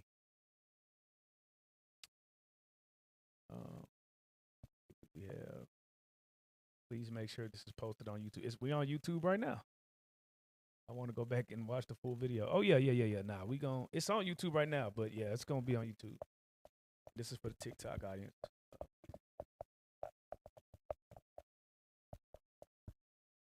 Yeah, I really want to know what y'all think, man. Oh, here we go. Hold on. You back on? Here. You there? Yeah. I'm back. Okay. We're back. Oh, we got both of y'all? Yeah, we're both back. Yep. Oh, okay. All yeah. Right. We got the team back. All right. Just out of curiosity, Joe, how many people we got? Right now we got 1,300 on TikTok. We got 100 on the YouTube right now, going up and down.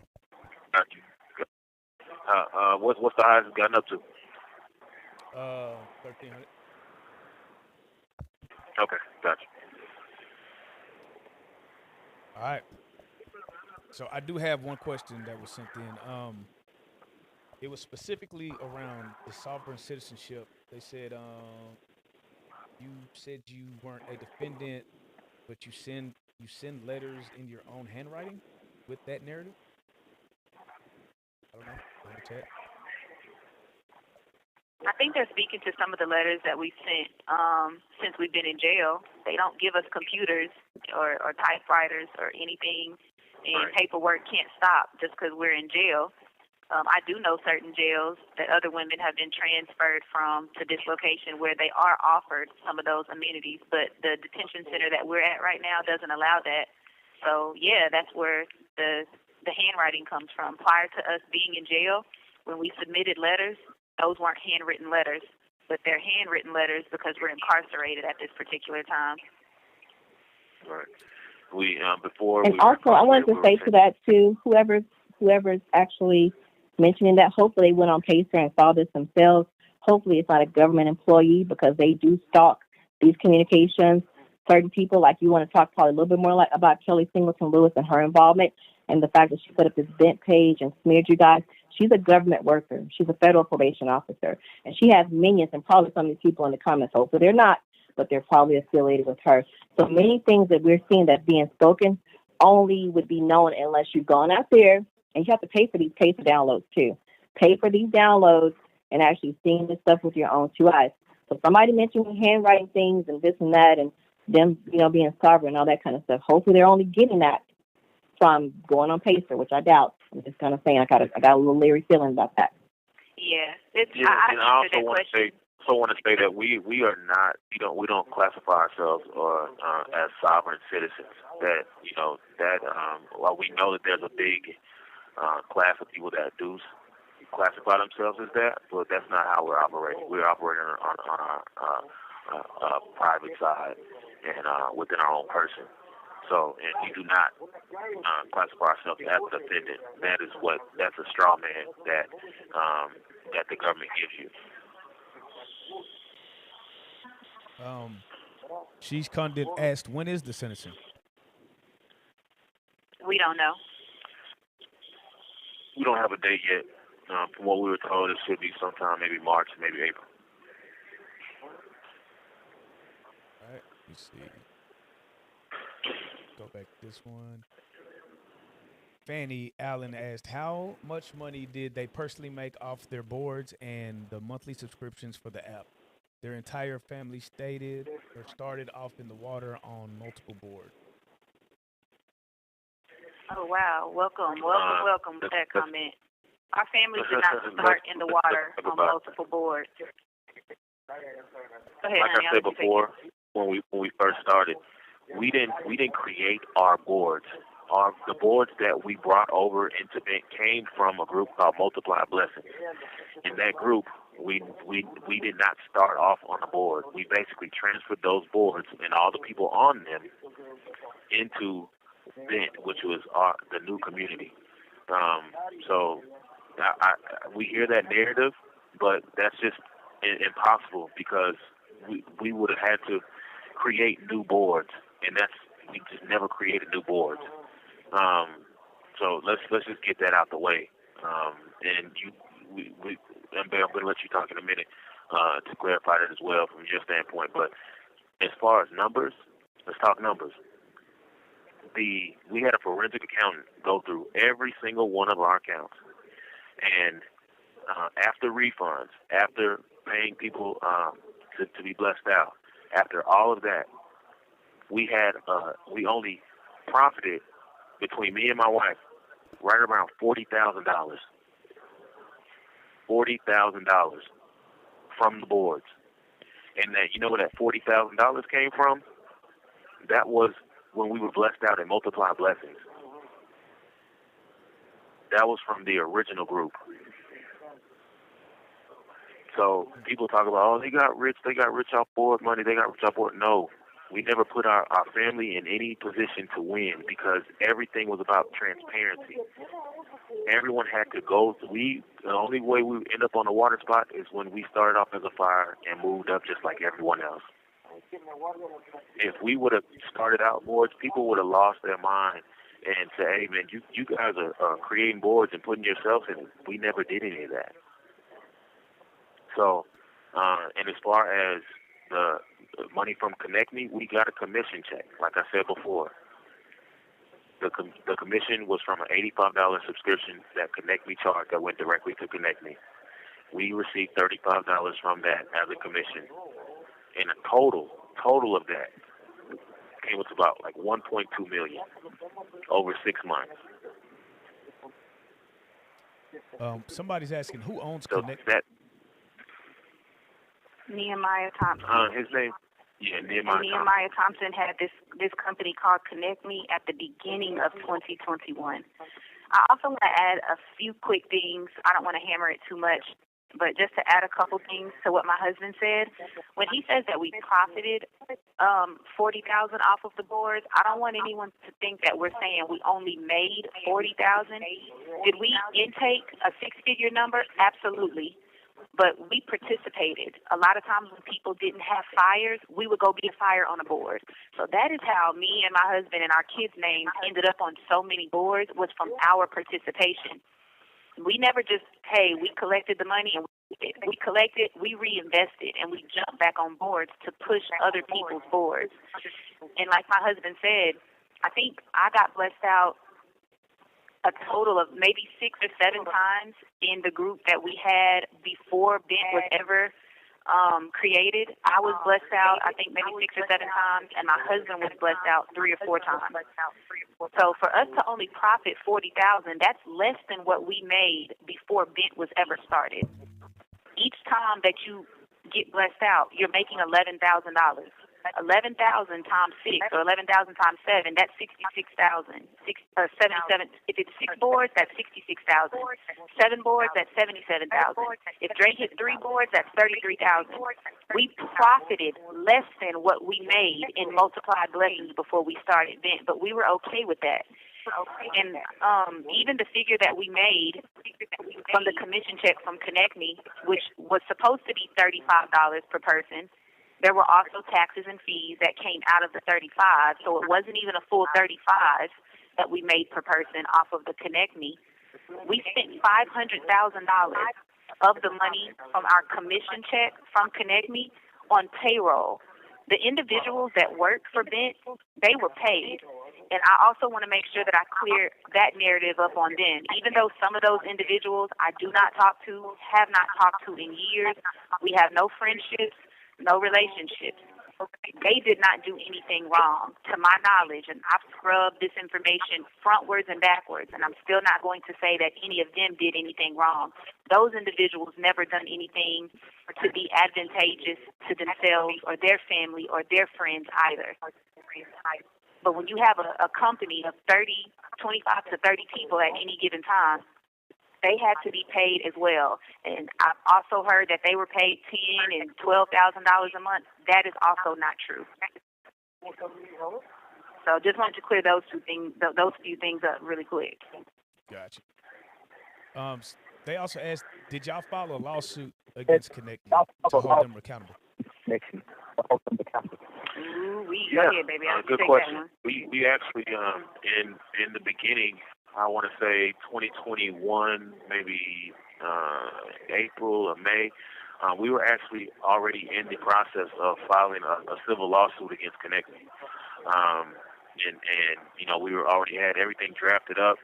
And right when we were about to file that civil lawsuit against them, you know, for damages, we basically got hit with a civil lawsuit from the state of Texas, Attorney General, Arkansas Attorney General, and the FTC.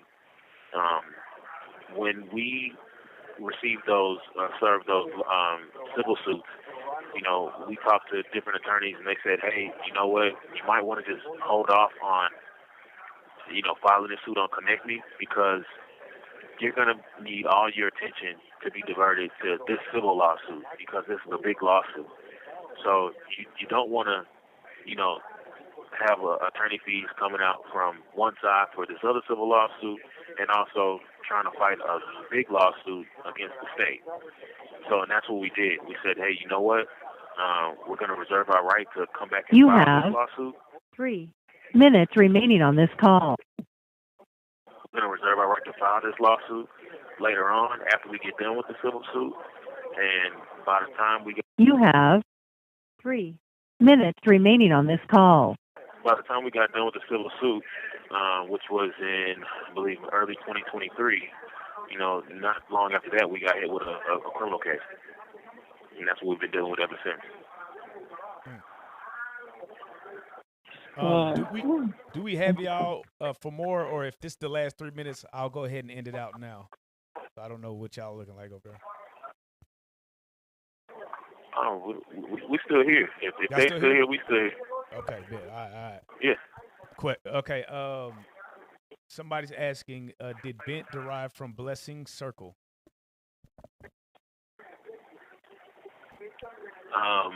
Derived from Blessing Circle.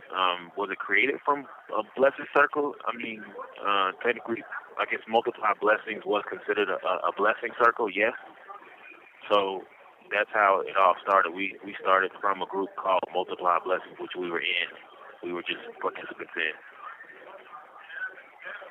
And once we got too big and they forced us out, we had to create BINT, which stood for Blessings in No Time. We basically, you know, were in Multiply Blessings. Recorded. Exactly how it worked for them, and we just took what they gave us and ran with it. Okay. Let's see. Hey. And I want to also say there is, from my understanding, there was hundreds of these groups. There's hundreds of these groups all over. You can go on Telegram, and there was a whole bunch of these groups. I'm seeing a lot of comments basically like, oh, yeah, I lost money in one of these, or I did one of these. They're not even talking about BINT. They're talking about a whole other group that they were in. And so, you know, I just wanted to make sure that everyone knows. Your call will end in 1 minute. We didn't create this, you know, we didn't create the structure. We were just participants in it. Man, still asking about this kill switch thing. It's on video. Yeah, So somebody's asking about I definitely want to talk about the kill switch. Yeah, I definitely want to talk about the kill switch. I got to hang up. Time zone's up. I'm coming right back and we'll talk about it. Okay, cool. All right. Shonda, you still there? Yeah, I'm here. Shonda just joined. Okay. All right. So when ASAP comes back on, he will address the question that is pinned. I still want to know about this kill switch. TikTok. Okay. TikTok, y'all are going crazy over there. God damn. They active over there, man. Active 800. Is there something else you guys want to give me while we're waiting on him to join, just for the sake of time? Because I know we're both probably going to have to wrap up here very shortly. Let me see. There's any other question. Yeah.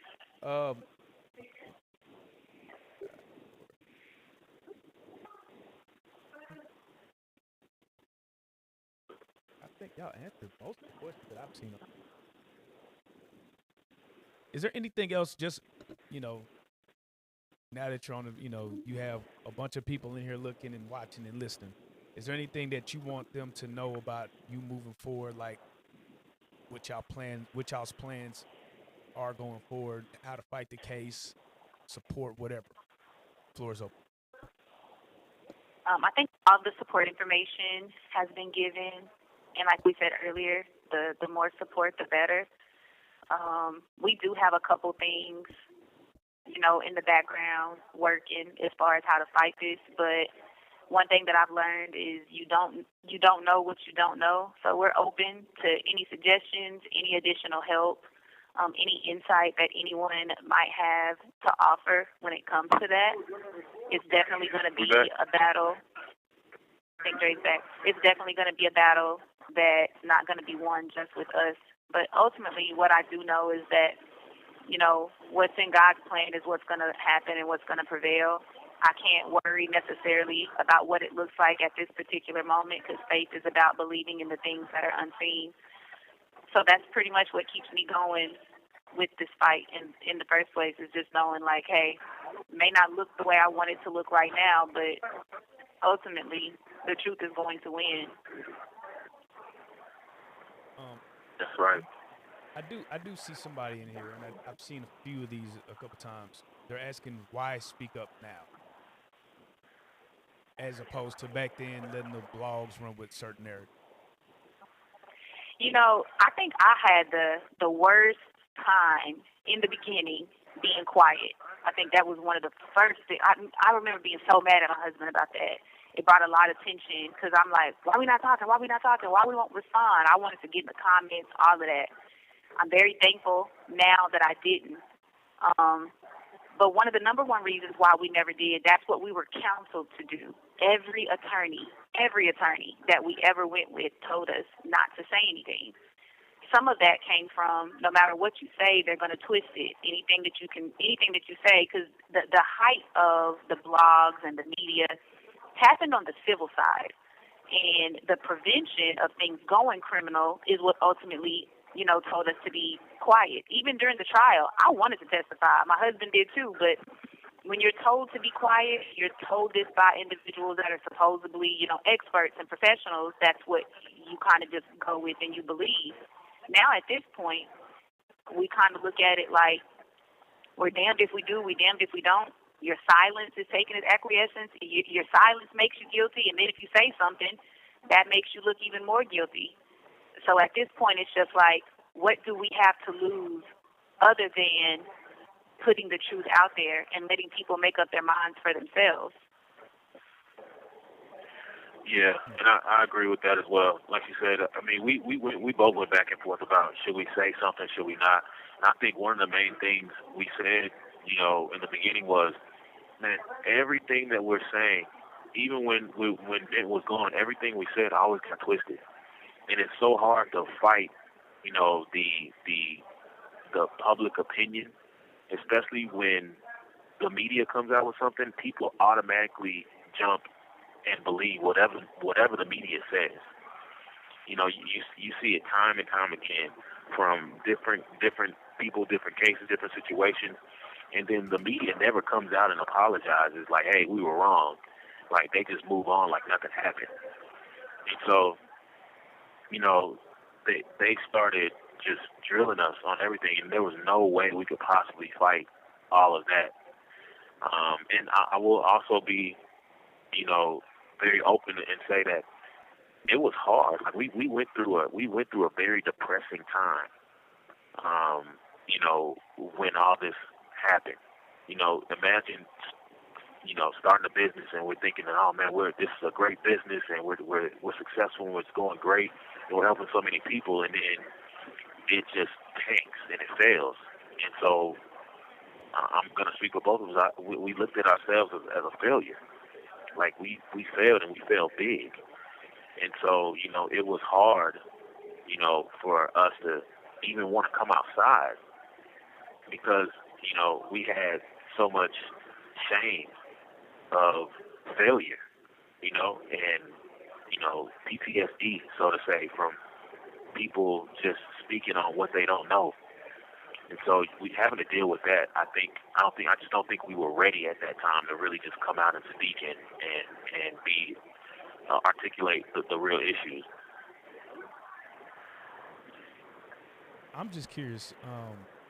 You know, y'all are married. Did this situation bring y'all closer together or further apart?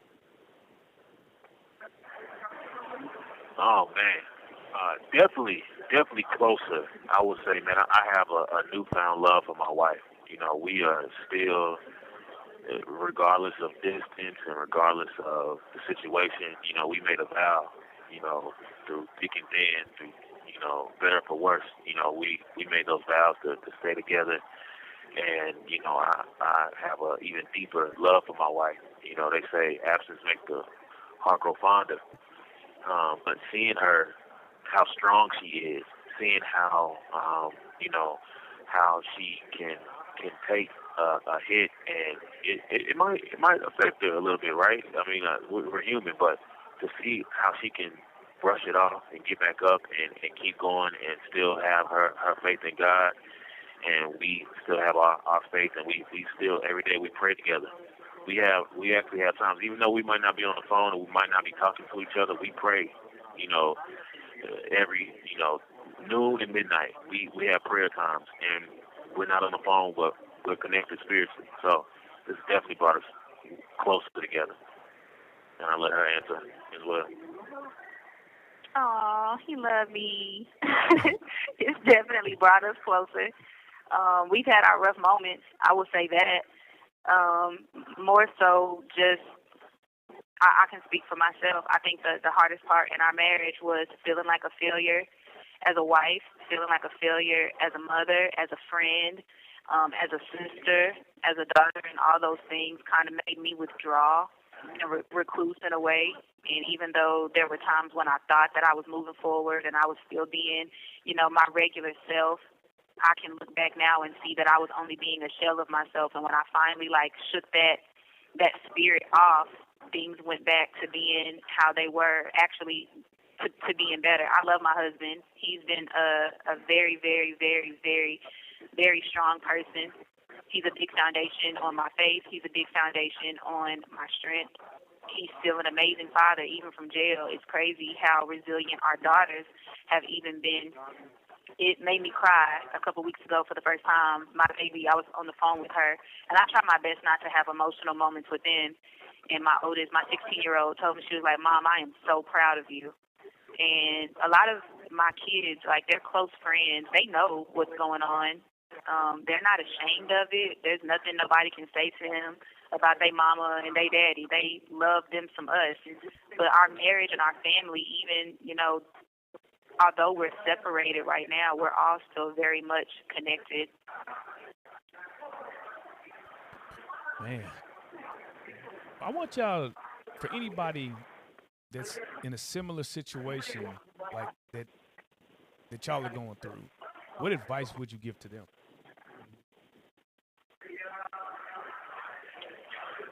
Advice, I would definitely say research.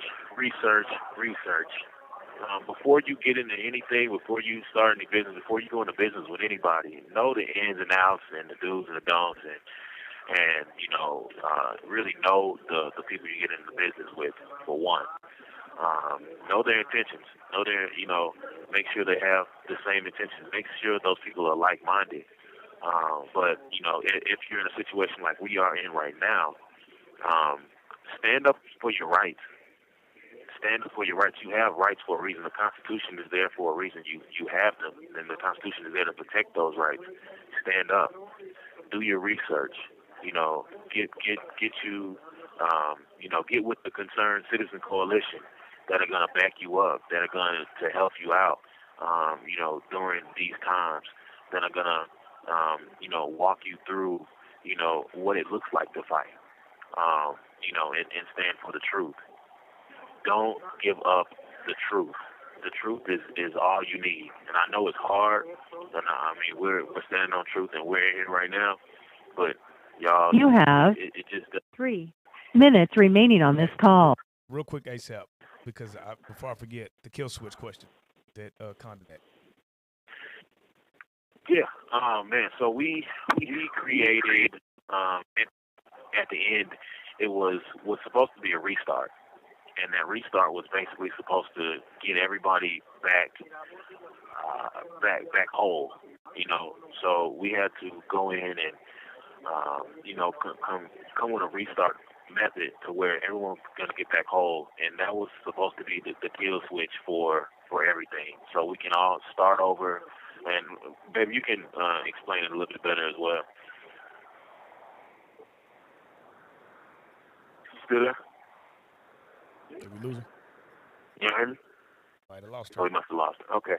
Well, yeah, so the kill switch was basically intended to be the restart. And so, during that time, we noticed that, hey, this thing is getting too big. It's getting out of hand. People are complaining. Let's come up with a whole restart and get everyone back whole. Anyone that has not been blessed out, let's create boards to make sure that everyone that has not been blessed, let's, manufacture brand new boards to make sure everyone is whole with one payout. And that's what we tried to do. Unfortunately, we got shut down before that. Did that answer your question? Put it in the chat if it did. Okay, let's see. What else y'all got, man? We got ASAP and his wife on the phone. Make sure y'all ask any question. Hold on, he did not know. Oh, they're saying that y'all never used it. What do you say to? Like I said, we never used what? That you never used the kill switch. Yeah, we never used the kill switch because we ended up getting. We kind of got into, as you can tell, the relationship with us and Connect Me went left, and at that time, they basically kicked us out of Connect Me, and we had no access to any of the boards. So, we unfortunately we just weren't able to. You have 3 minutes remaining on this call. Hit the kill switch in order to restart everything. So that was the plan, but we just weren't able to do it because we got kicked out of Connect Me. We lost access. And I think that, just to elaborate a little bit more so that people understand when we say kicked out of Connect Me, we had a meeting with Connect Me, and this conversation was recorded, where Connect Me comes to us and tells us, yeah, we're not giving y'all no more commissions because y'all have issued too many refunds, and Stripe is making us pay all these fees for the refund. It was just a very, very, very ugly conversation.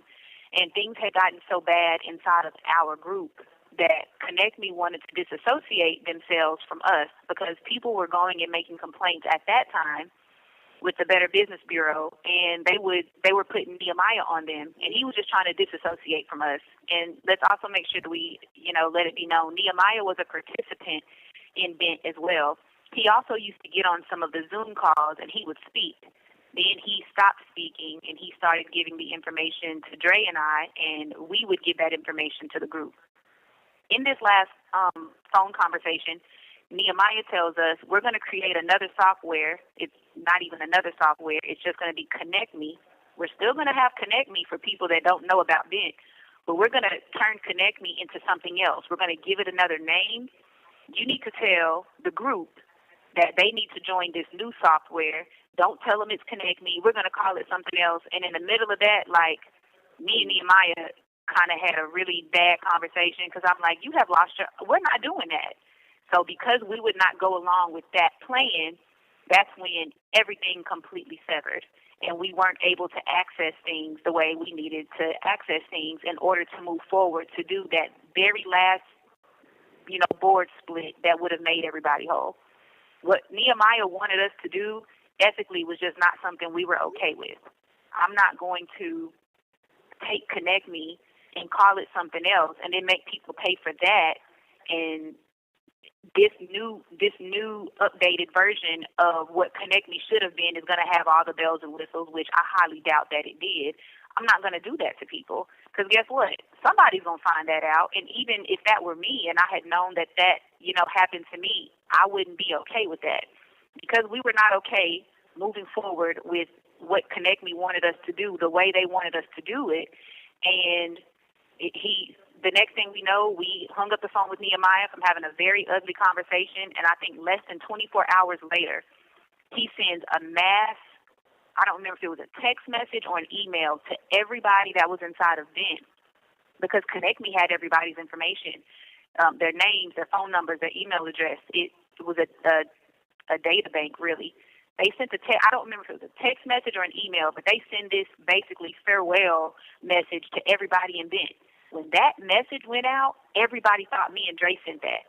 We had nothing at all to do with that. Nothing at all. We were just as surprised. The messages came to us at the same time they came to everybody else that was in the group.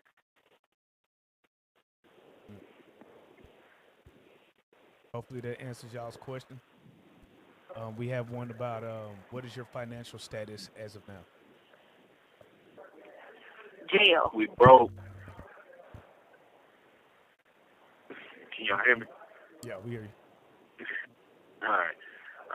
Man, it's tough, y'all. I'm not gonna lie. It's tough. We are in a situation where neither my wife or I have been able to, make income like we used to. These calls aren't free.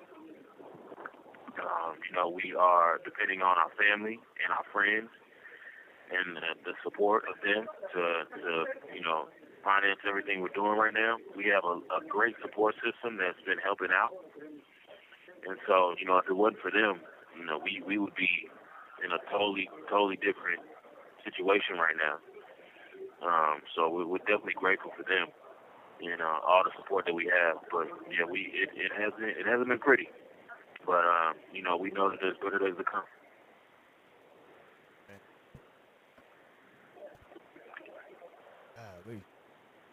Any other questions that y'all have? We have ASAP and his wife on the phone. I mean, they ain't ducking no smoke. They've been giving it to y'all raw and uncut, man. You gotta respect it. Man, go ahead. I just want to make sure it goes, and man, they just show us some love, show us some support. Go to that change petition. And, change petition, yeah. Let's get that on the chat. Let me get that on the chat. Send that to me, Sandra. Okay. Tell them about the petition. Make sure they hit that change. Well, that petition is basically just to show a support of us. We told you guys exactly what's going on, what the truth is. We told you, how the government and how the courts have basically, they have over 40 due process violations, human rights violations, civil rights violations, constitutional violations, violations on violations. So we just need your help and support to make sure we get that word out, that people know, because this, like Sandra said, this can easily be you or one of your family members. They have a history of doing us this way, and we just want to make sure that we continue to put the word out. And so just go in there on that changepetition.org, and I hope it's in the chat right now. Just click that link, go sign a petition. I'm going to add it. Give me a second. Okay, gotcha. I think I did, but I'll add it again. Got it. Yes, but that petition will help us with our appeal and through our appeal process. How does that appeal process work? And wait, before I ask that question, someone asked a good question. They said, why did y'all say no to the 10 years? It's very hard to get up there and say something and accept guilt for something you know you didn't do.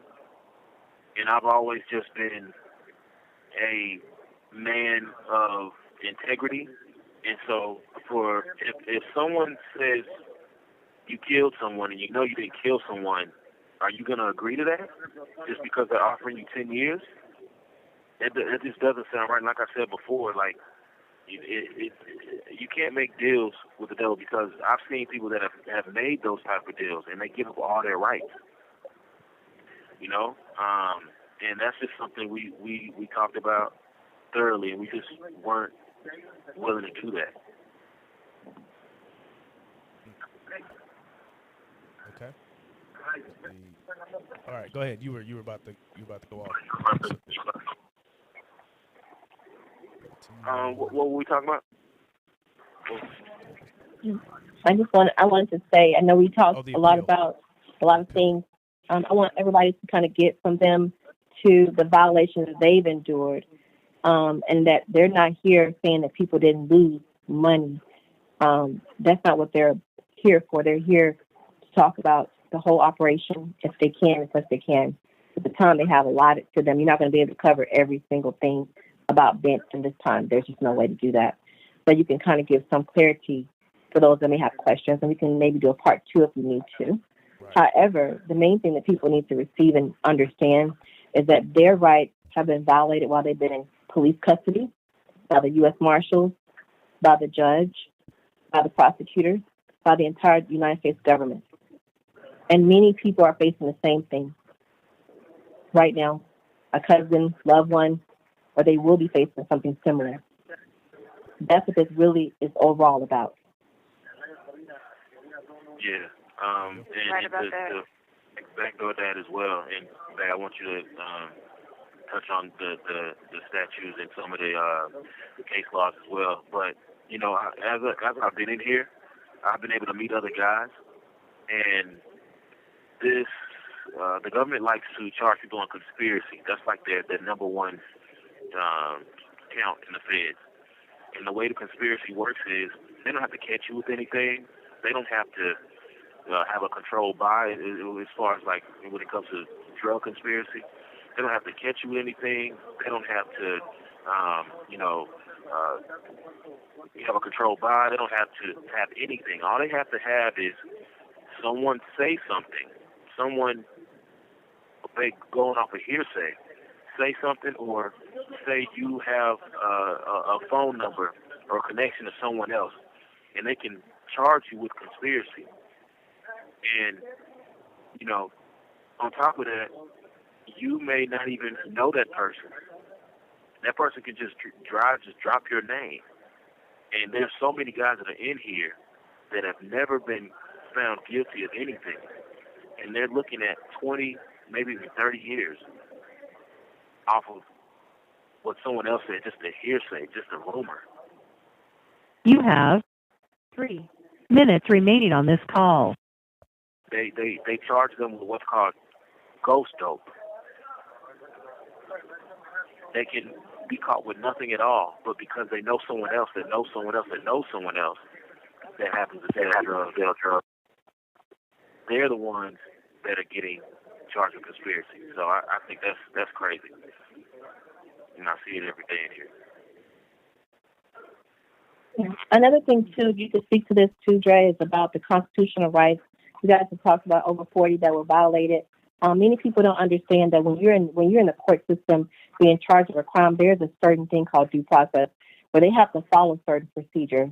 It's not about guilt or innocence. It's about the government that have laws in place through the Constitution as well as the Bill of Rights. Read these things, you all. Go out there and look this stuff up when we drop these statutes.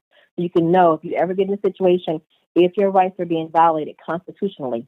And that's what they were doing. They were fighting for their constitutional rights. That's why they got labeled as sovereign. That's the only reason they got labeled as sovereign. Exactly. Yeah, there's so many constitutional things that have been broken and due process violations in our case. I keep on going back to the conspiracy against our rights, which is 18 U.S.C. 241, deprivation of rights under color of law, which is 18 U.S.C. 242. Slow them down. You got to slow them down, honey. Make sure they get it. Make sure they understand it so they can go look these up themselves. We're going to drop some out there too for them. 18 U.S.C. 241. That is conspiracy against your rights. All right? That's when, two or more people, conspire against you to impress or intimidate.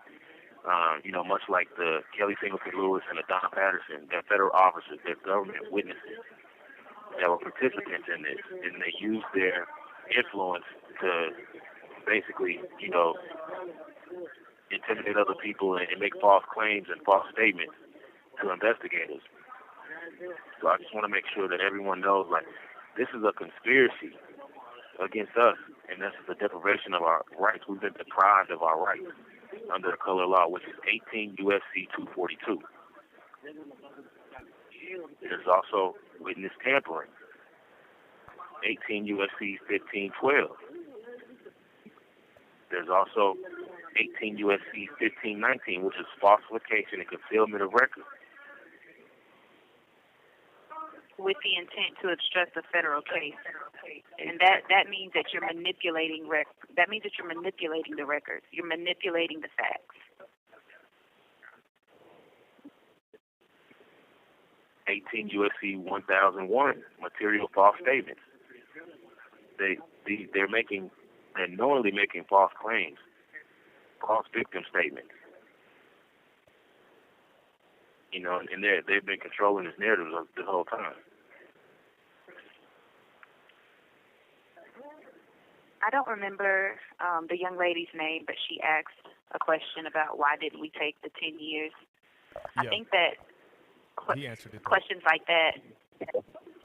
Yeah, but I also just want to tap on questions like that is a narrative that we want to change, especially for Black and brown people, which is the majority of what's in the jail is Black and brown. It's like mostly Hispanic.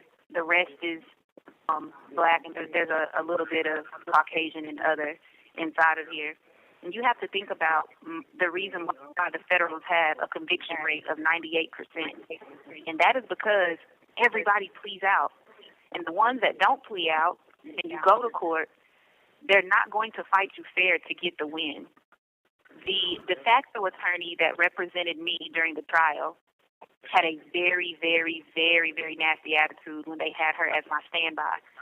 Well, like the week leading up to trial, Dre's de facto attorney actually started giving her the facts and the truth of what happened. And I heard this woman, who is a public defender, tell me, I actually know y'all didn't do this. Like, I ain't gonna lie, I thought y'all did it. But now that I know everything, I know that y'all didn't. But let me tell you what I've seen this judge do.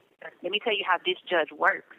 This judge, every single attorney that we've ever had a consultation with prior to us being in jail, every attorney that has ever done a case in the Eastern District of Texas said, if I ever had a case, I would want it to be with him.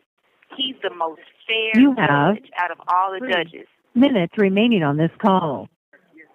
They said he's the most fair judge out of all the judges. However, he doesn't like fraud. He comes down extra hard on fraud.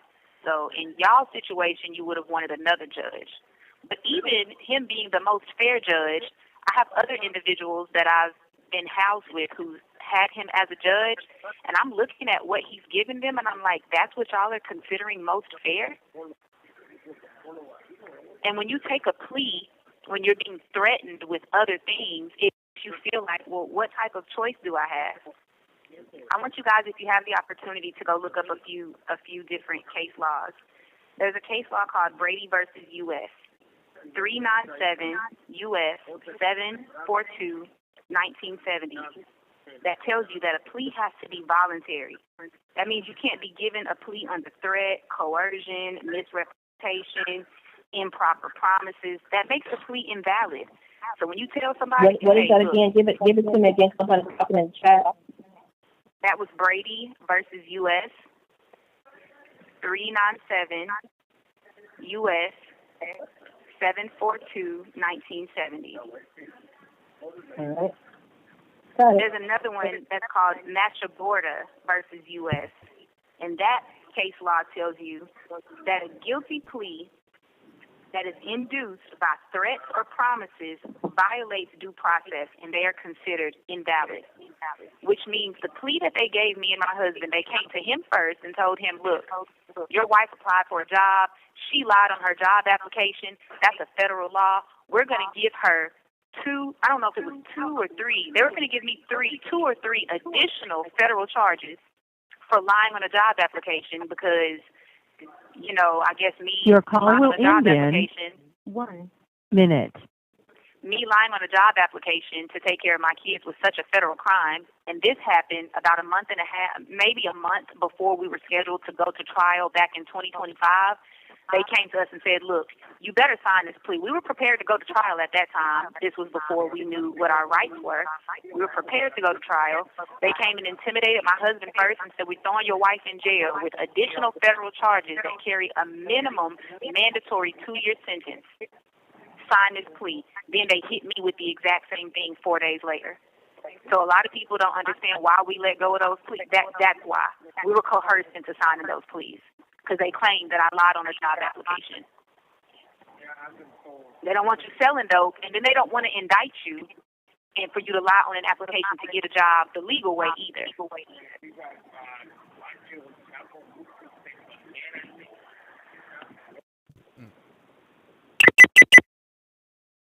Uh-oh. All right. So, you know, before we wrap this up, it's been a long one. It's been a good one. I think we got every question in the chat answered. Do you still believe your intentions were good? Do you feel like after all this, you can confidently say, you know, we did what we thought we were supposed to do, and it's not really on us. It's just the thing got way bigger than we thought, right? Because that's what I'm hearing. It's like intentions was good. The system got bigger than we can handle, and the mistakes were made. But in all, 35 to life is insane. So we're trying to appeal this. We're trying to get, you know, justice on our side. There's been some injustices. Is that kind of the summary of what we're going on right now? Yes, absolutely. Yeah. I can't change my mind on what my intentions were, Right. because that's just what the truth is. The intentions were always good. Right. Right. So for people, you know, like I said, they're in here. There are some people in here supporting you. Again, we're going to provide the links. We're going to put all that information in the chat. We're going to put it on the description. Is there anything that you want to leave the audience that's watching this with? What do you want them to get out of this interview?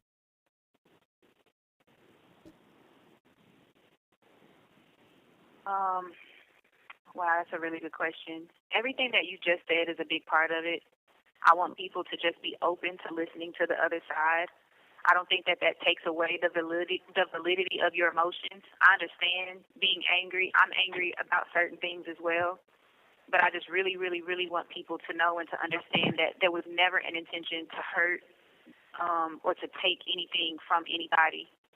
And I also want people to understand the injustices that have taken place to me, to my husband, to my family, that are just blown way beyond proportion of what's fair and what's right and what's moral and what's ethical. And we also want to stamp that 25 million is way overblown. Way overblown. Yeah, sure. okay. Because that's the one that's drawing people in and making them emotional. That $25 million. Yeah. I'm not for sure if my husband had an opportunity to say this earlier, but when we had sentencing on September 30th, maybe a week before sentencing, on that PSR report that I was explaining to you guys earlier, they have a restitution amount that they wanted to assign to me and Dre. When they originally gave us our PSR, that was TBD, to be determined. The government comes out with this exhibit called Exhibit A. Not only did they increase the victim count from 8,000 to 12,000, they had the names and the amounts that they lost and the email addresses on this Exhibit A. It's 11,915 people. I'm only allowed to touch and look at that in the presence of an attorney because it's considered, there's an injunction for privacy of information. Like, I don't already have these people contact information, but that's a whatever. So as I'm going through this list, I think I got a chance to access this and look at it first before Dre did. I'm looking at it, and I'm like, within 10 minutes, I had identified like over 300-400 people. They have my mom on there. They have minors on there. These minors are put on there because anyone was allowed to put their kids in BINT.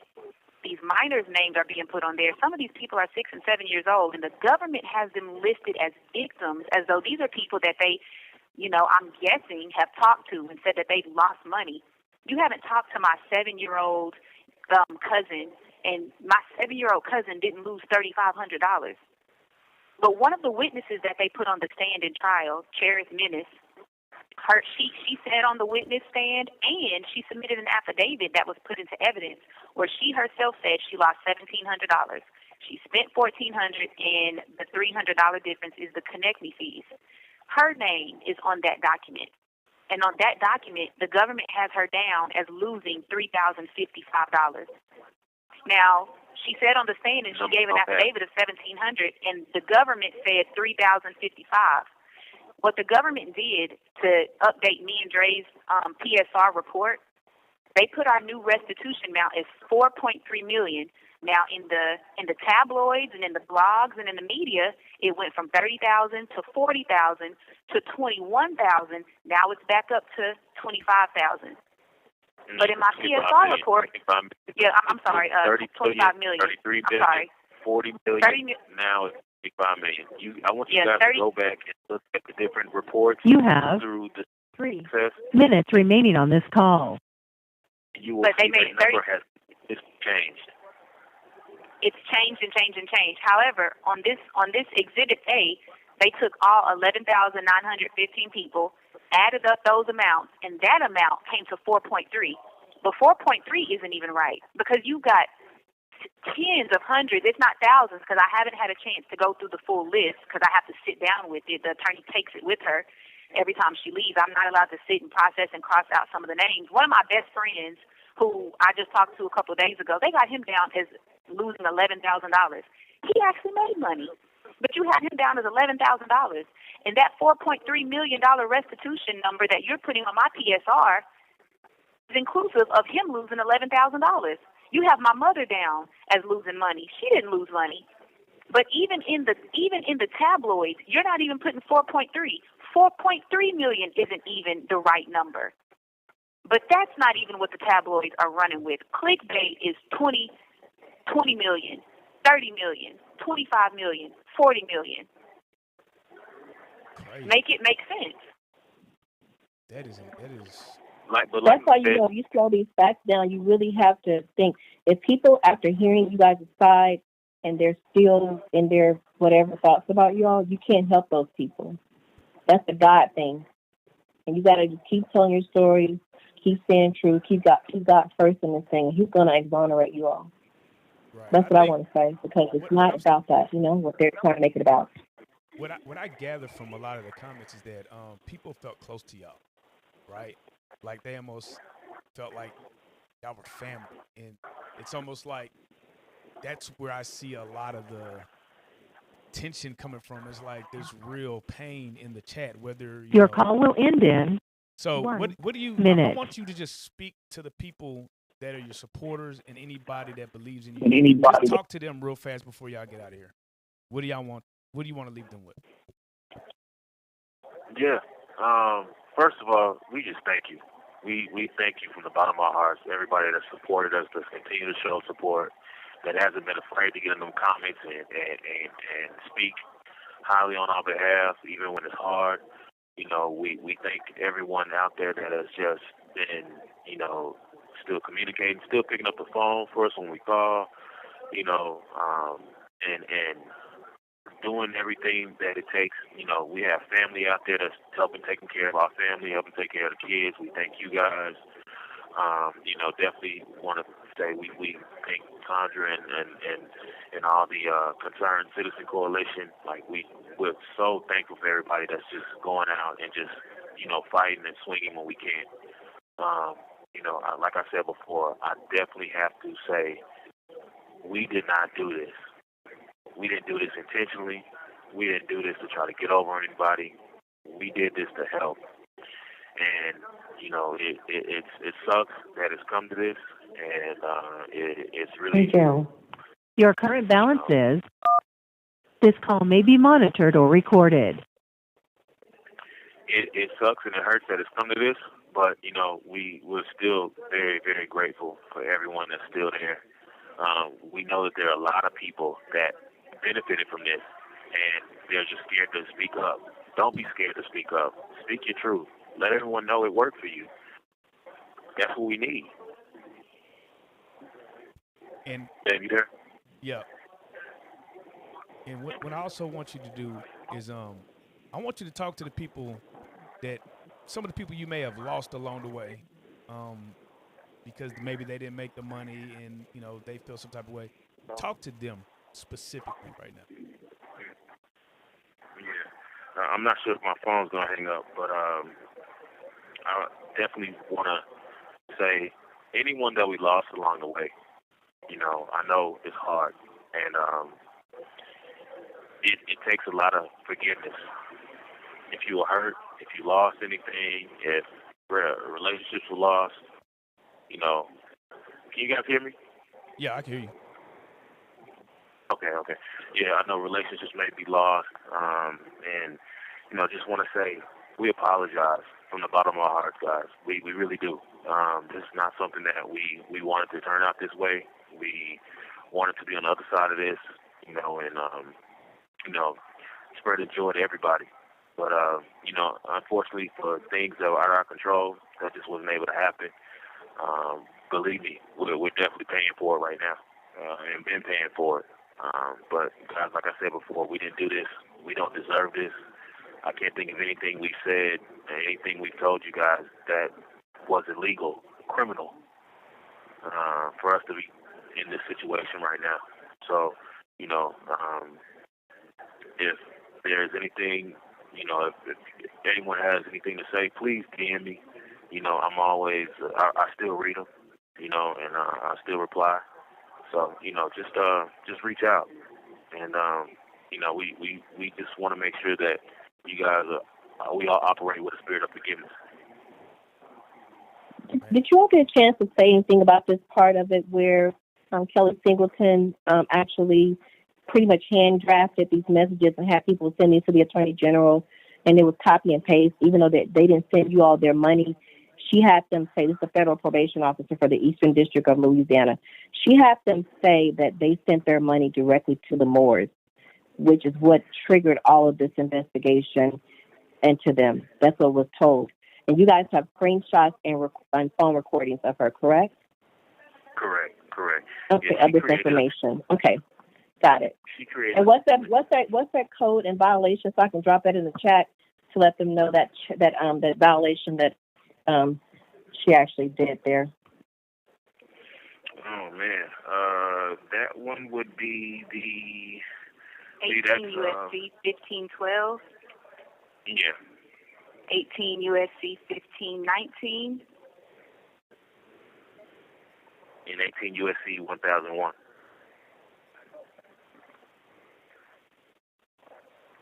As well as 18 USC 241 and 18 USC 242. Yeah. Okay, 18 USC 1512, 18 USC 1519, 18 USC 1001. 18 USC 241 and 18 USC 242.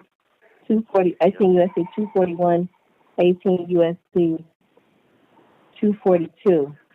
And so people that actually told this information to the government, they lied on affidavits and said that they were stolen, that you guys had stole their money. They gave you their money directly, but that's not how the BINT operation was ran. they actually committed a crime.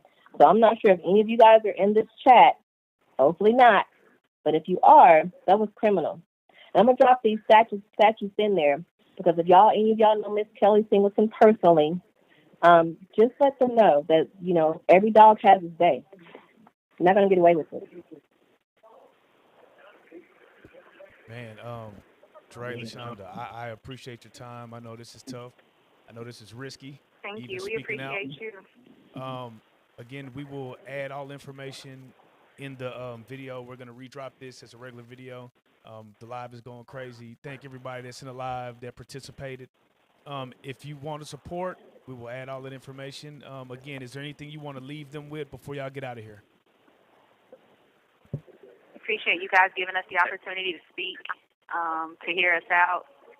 Mad, happy, sad, or indifferent. I just appreciate the opportunity to finally have the opportunity to talk.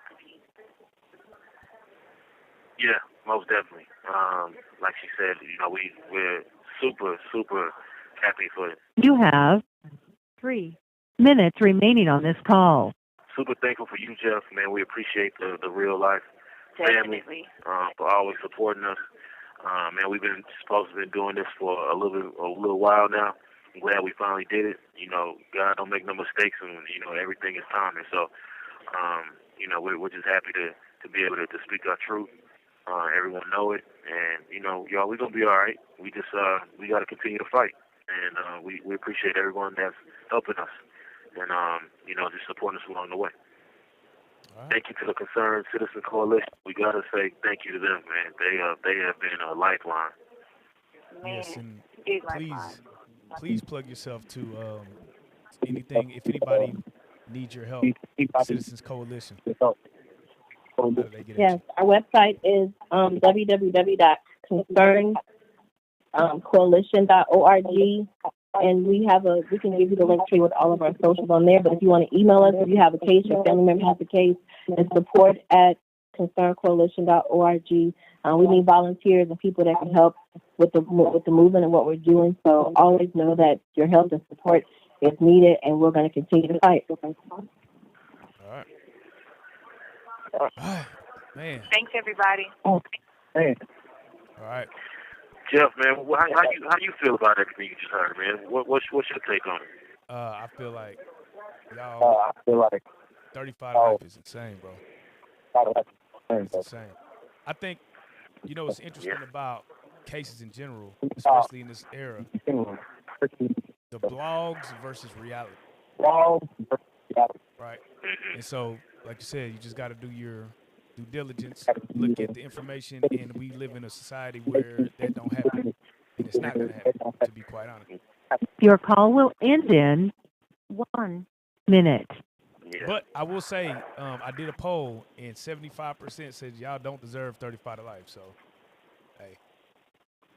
We got some thinking people out there. We appreciate all the thinkers, the ones that logically think and use their head for more than a hat rack. We appreciate y'all. The love is amazing. And I've been looking at these chats, and you guys have a lot of love and support, Dre and Shonda.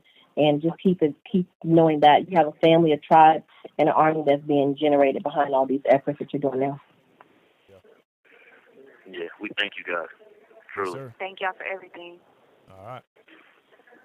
All right, well, with that being said, y'all already know our slogan, DJ ASAP. Shonda, y'all are some real life street stars, man.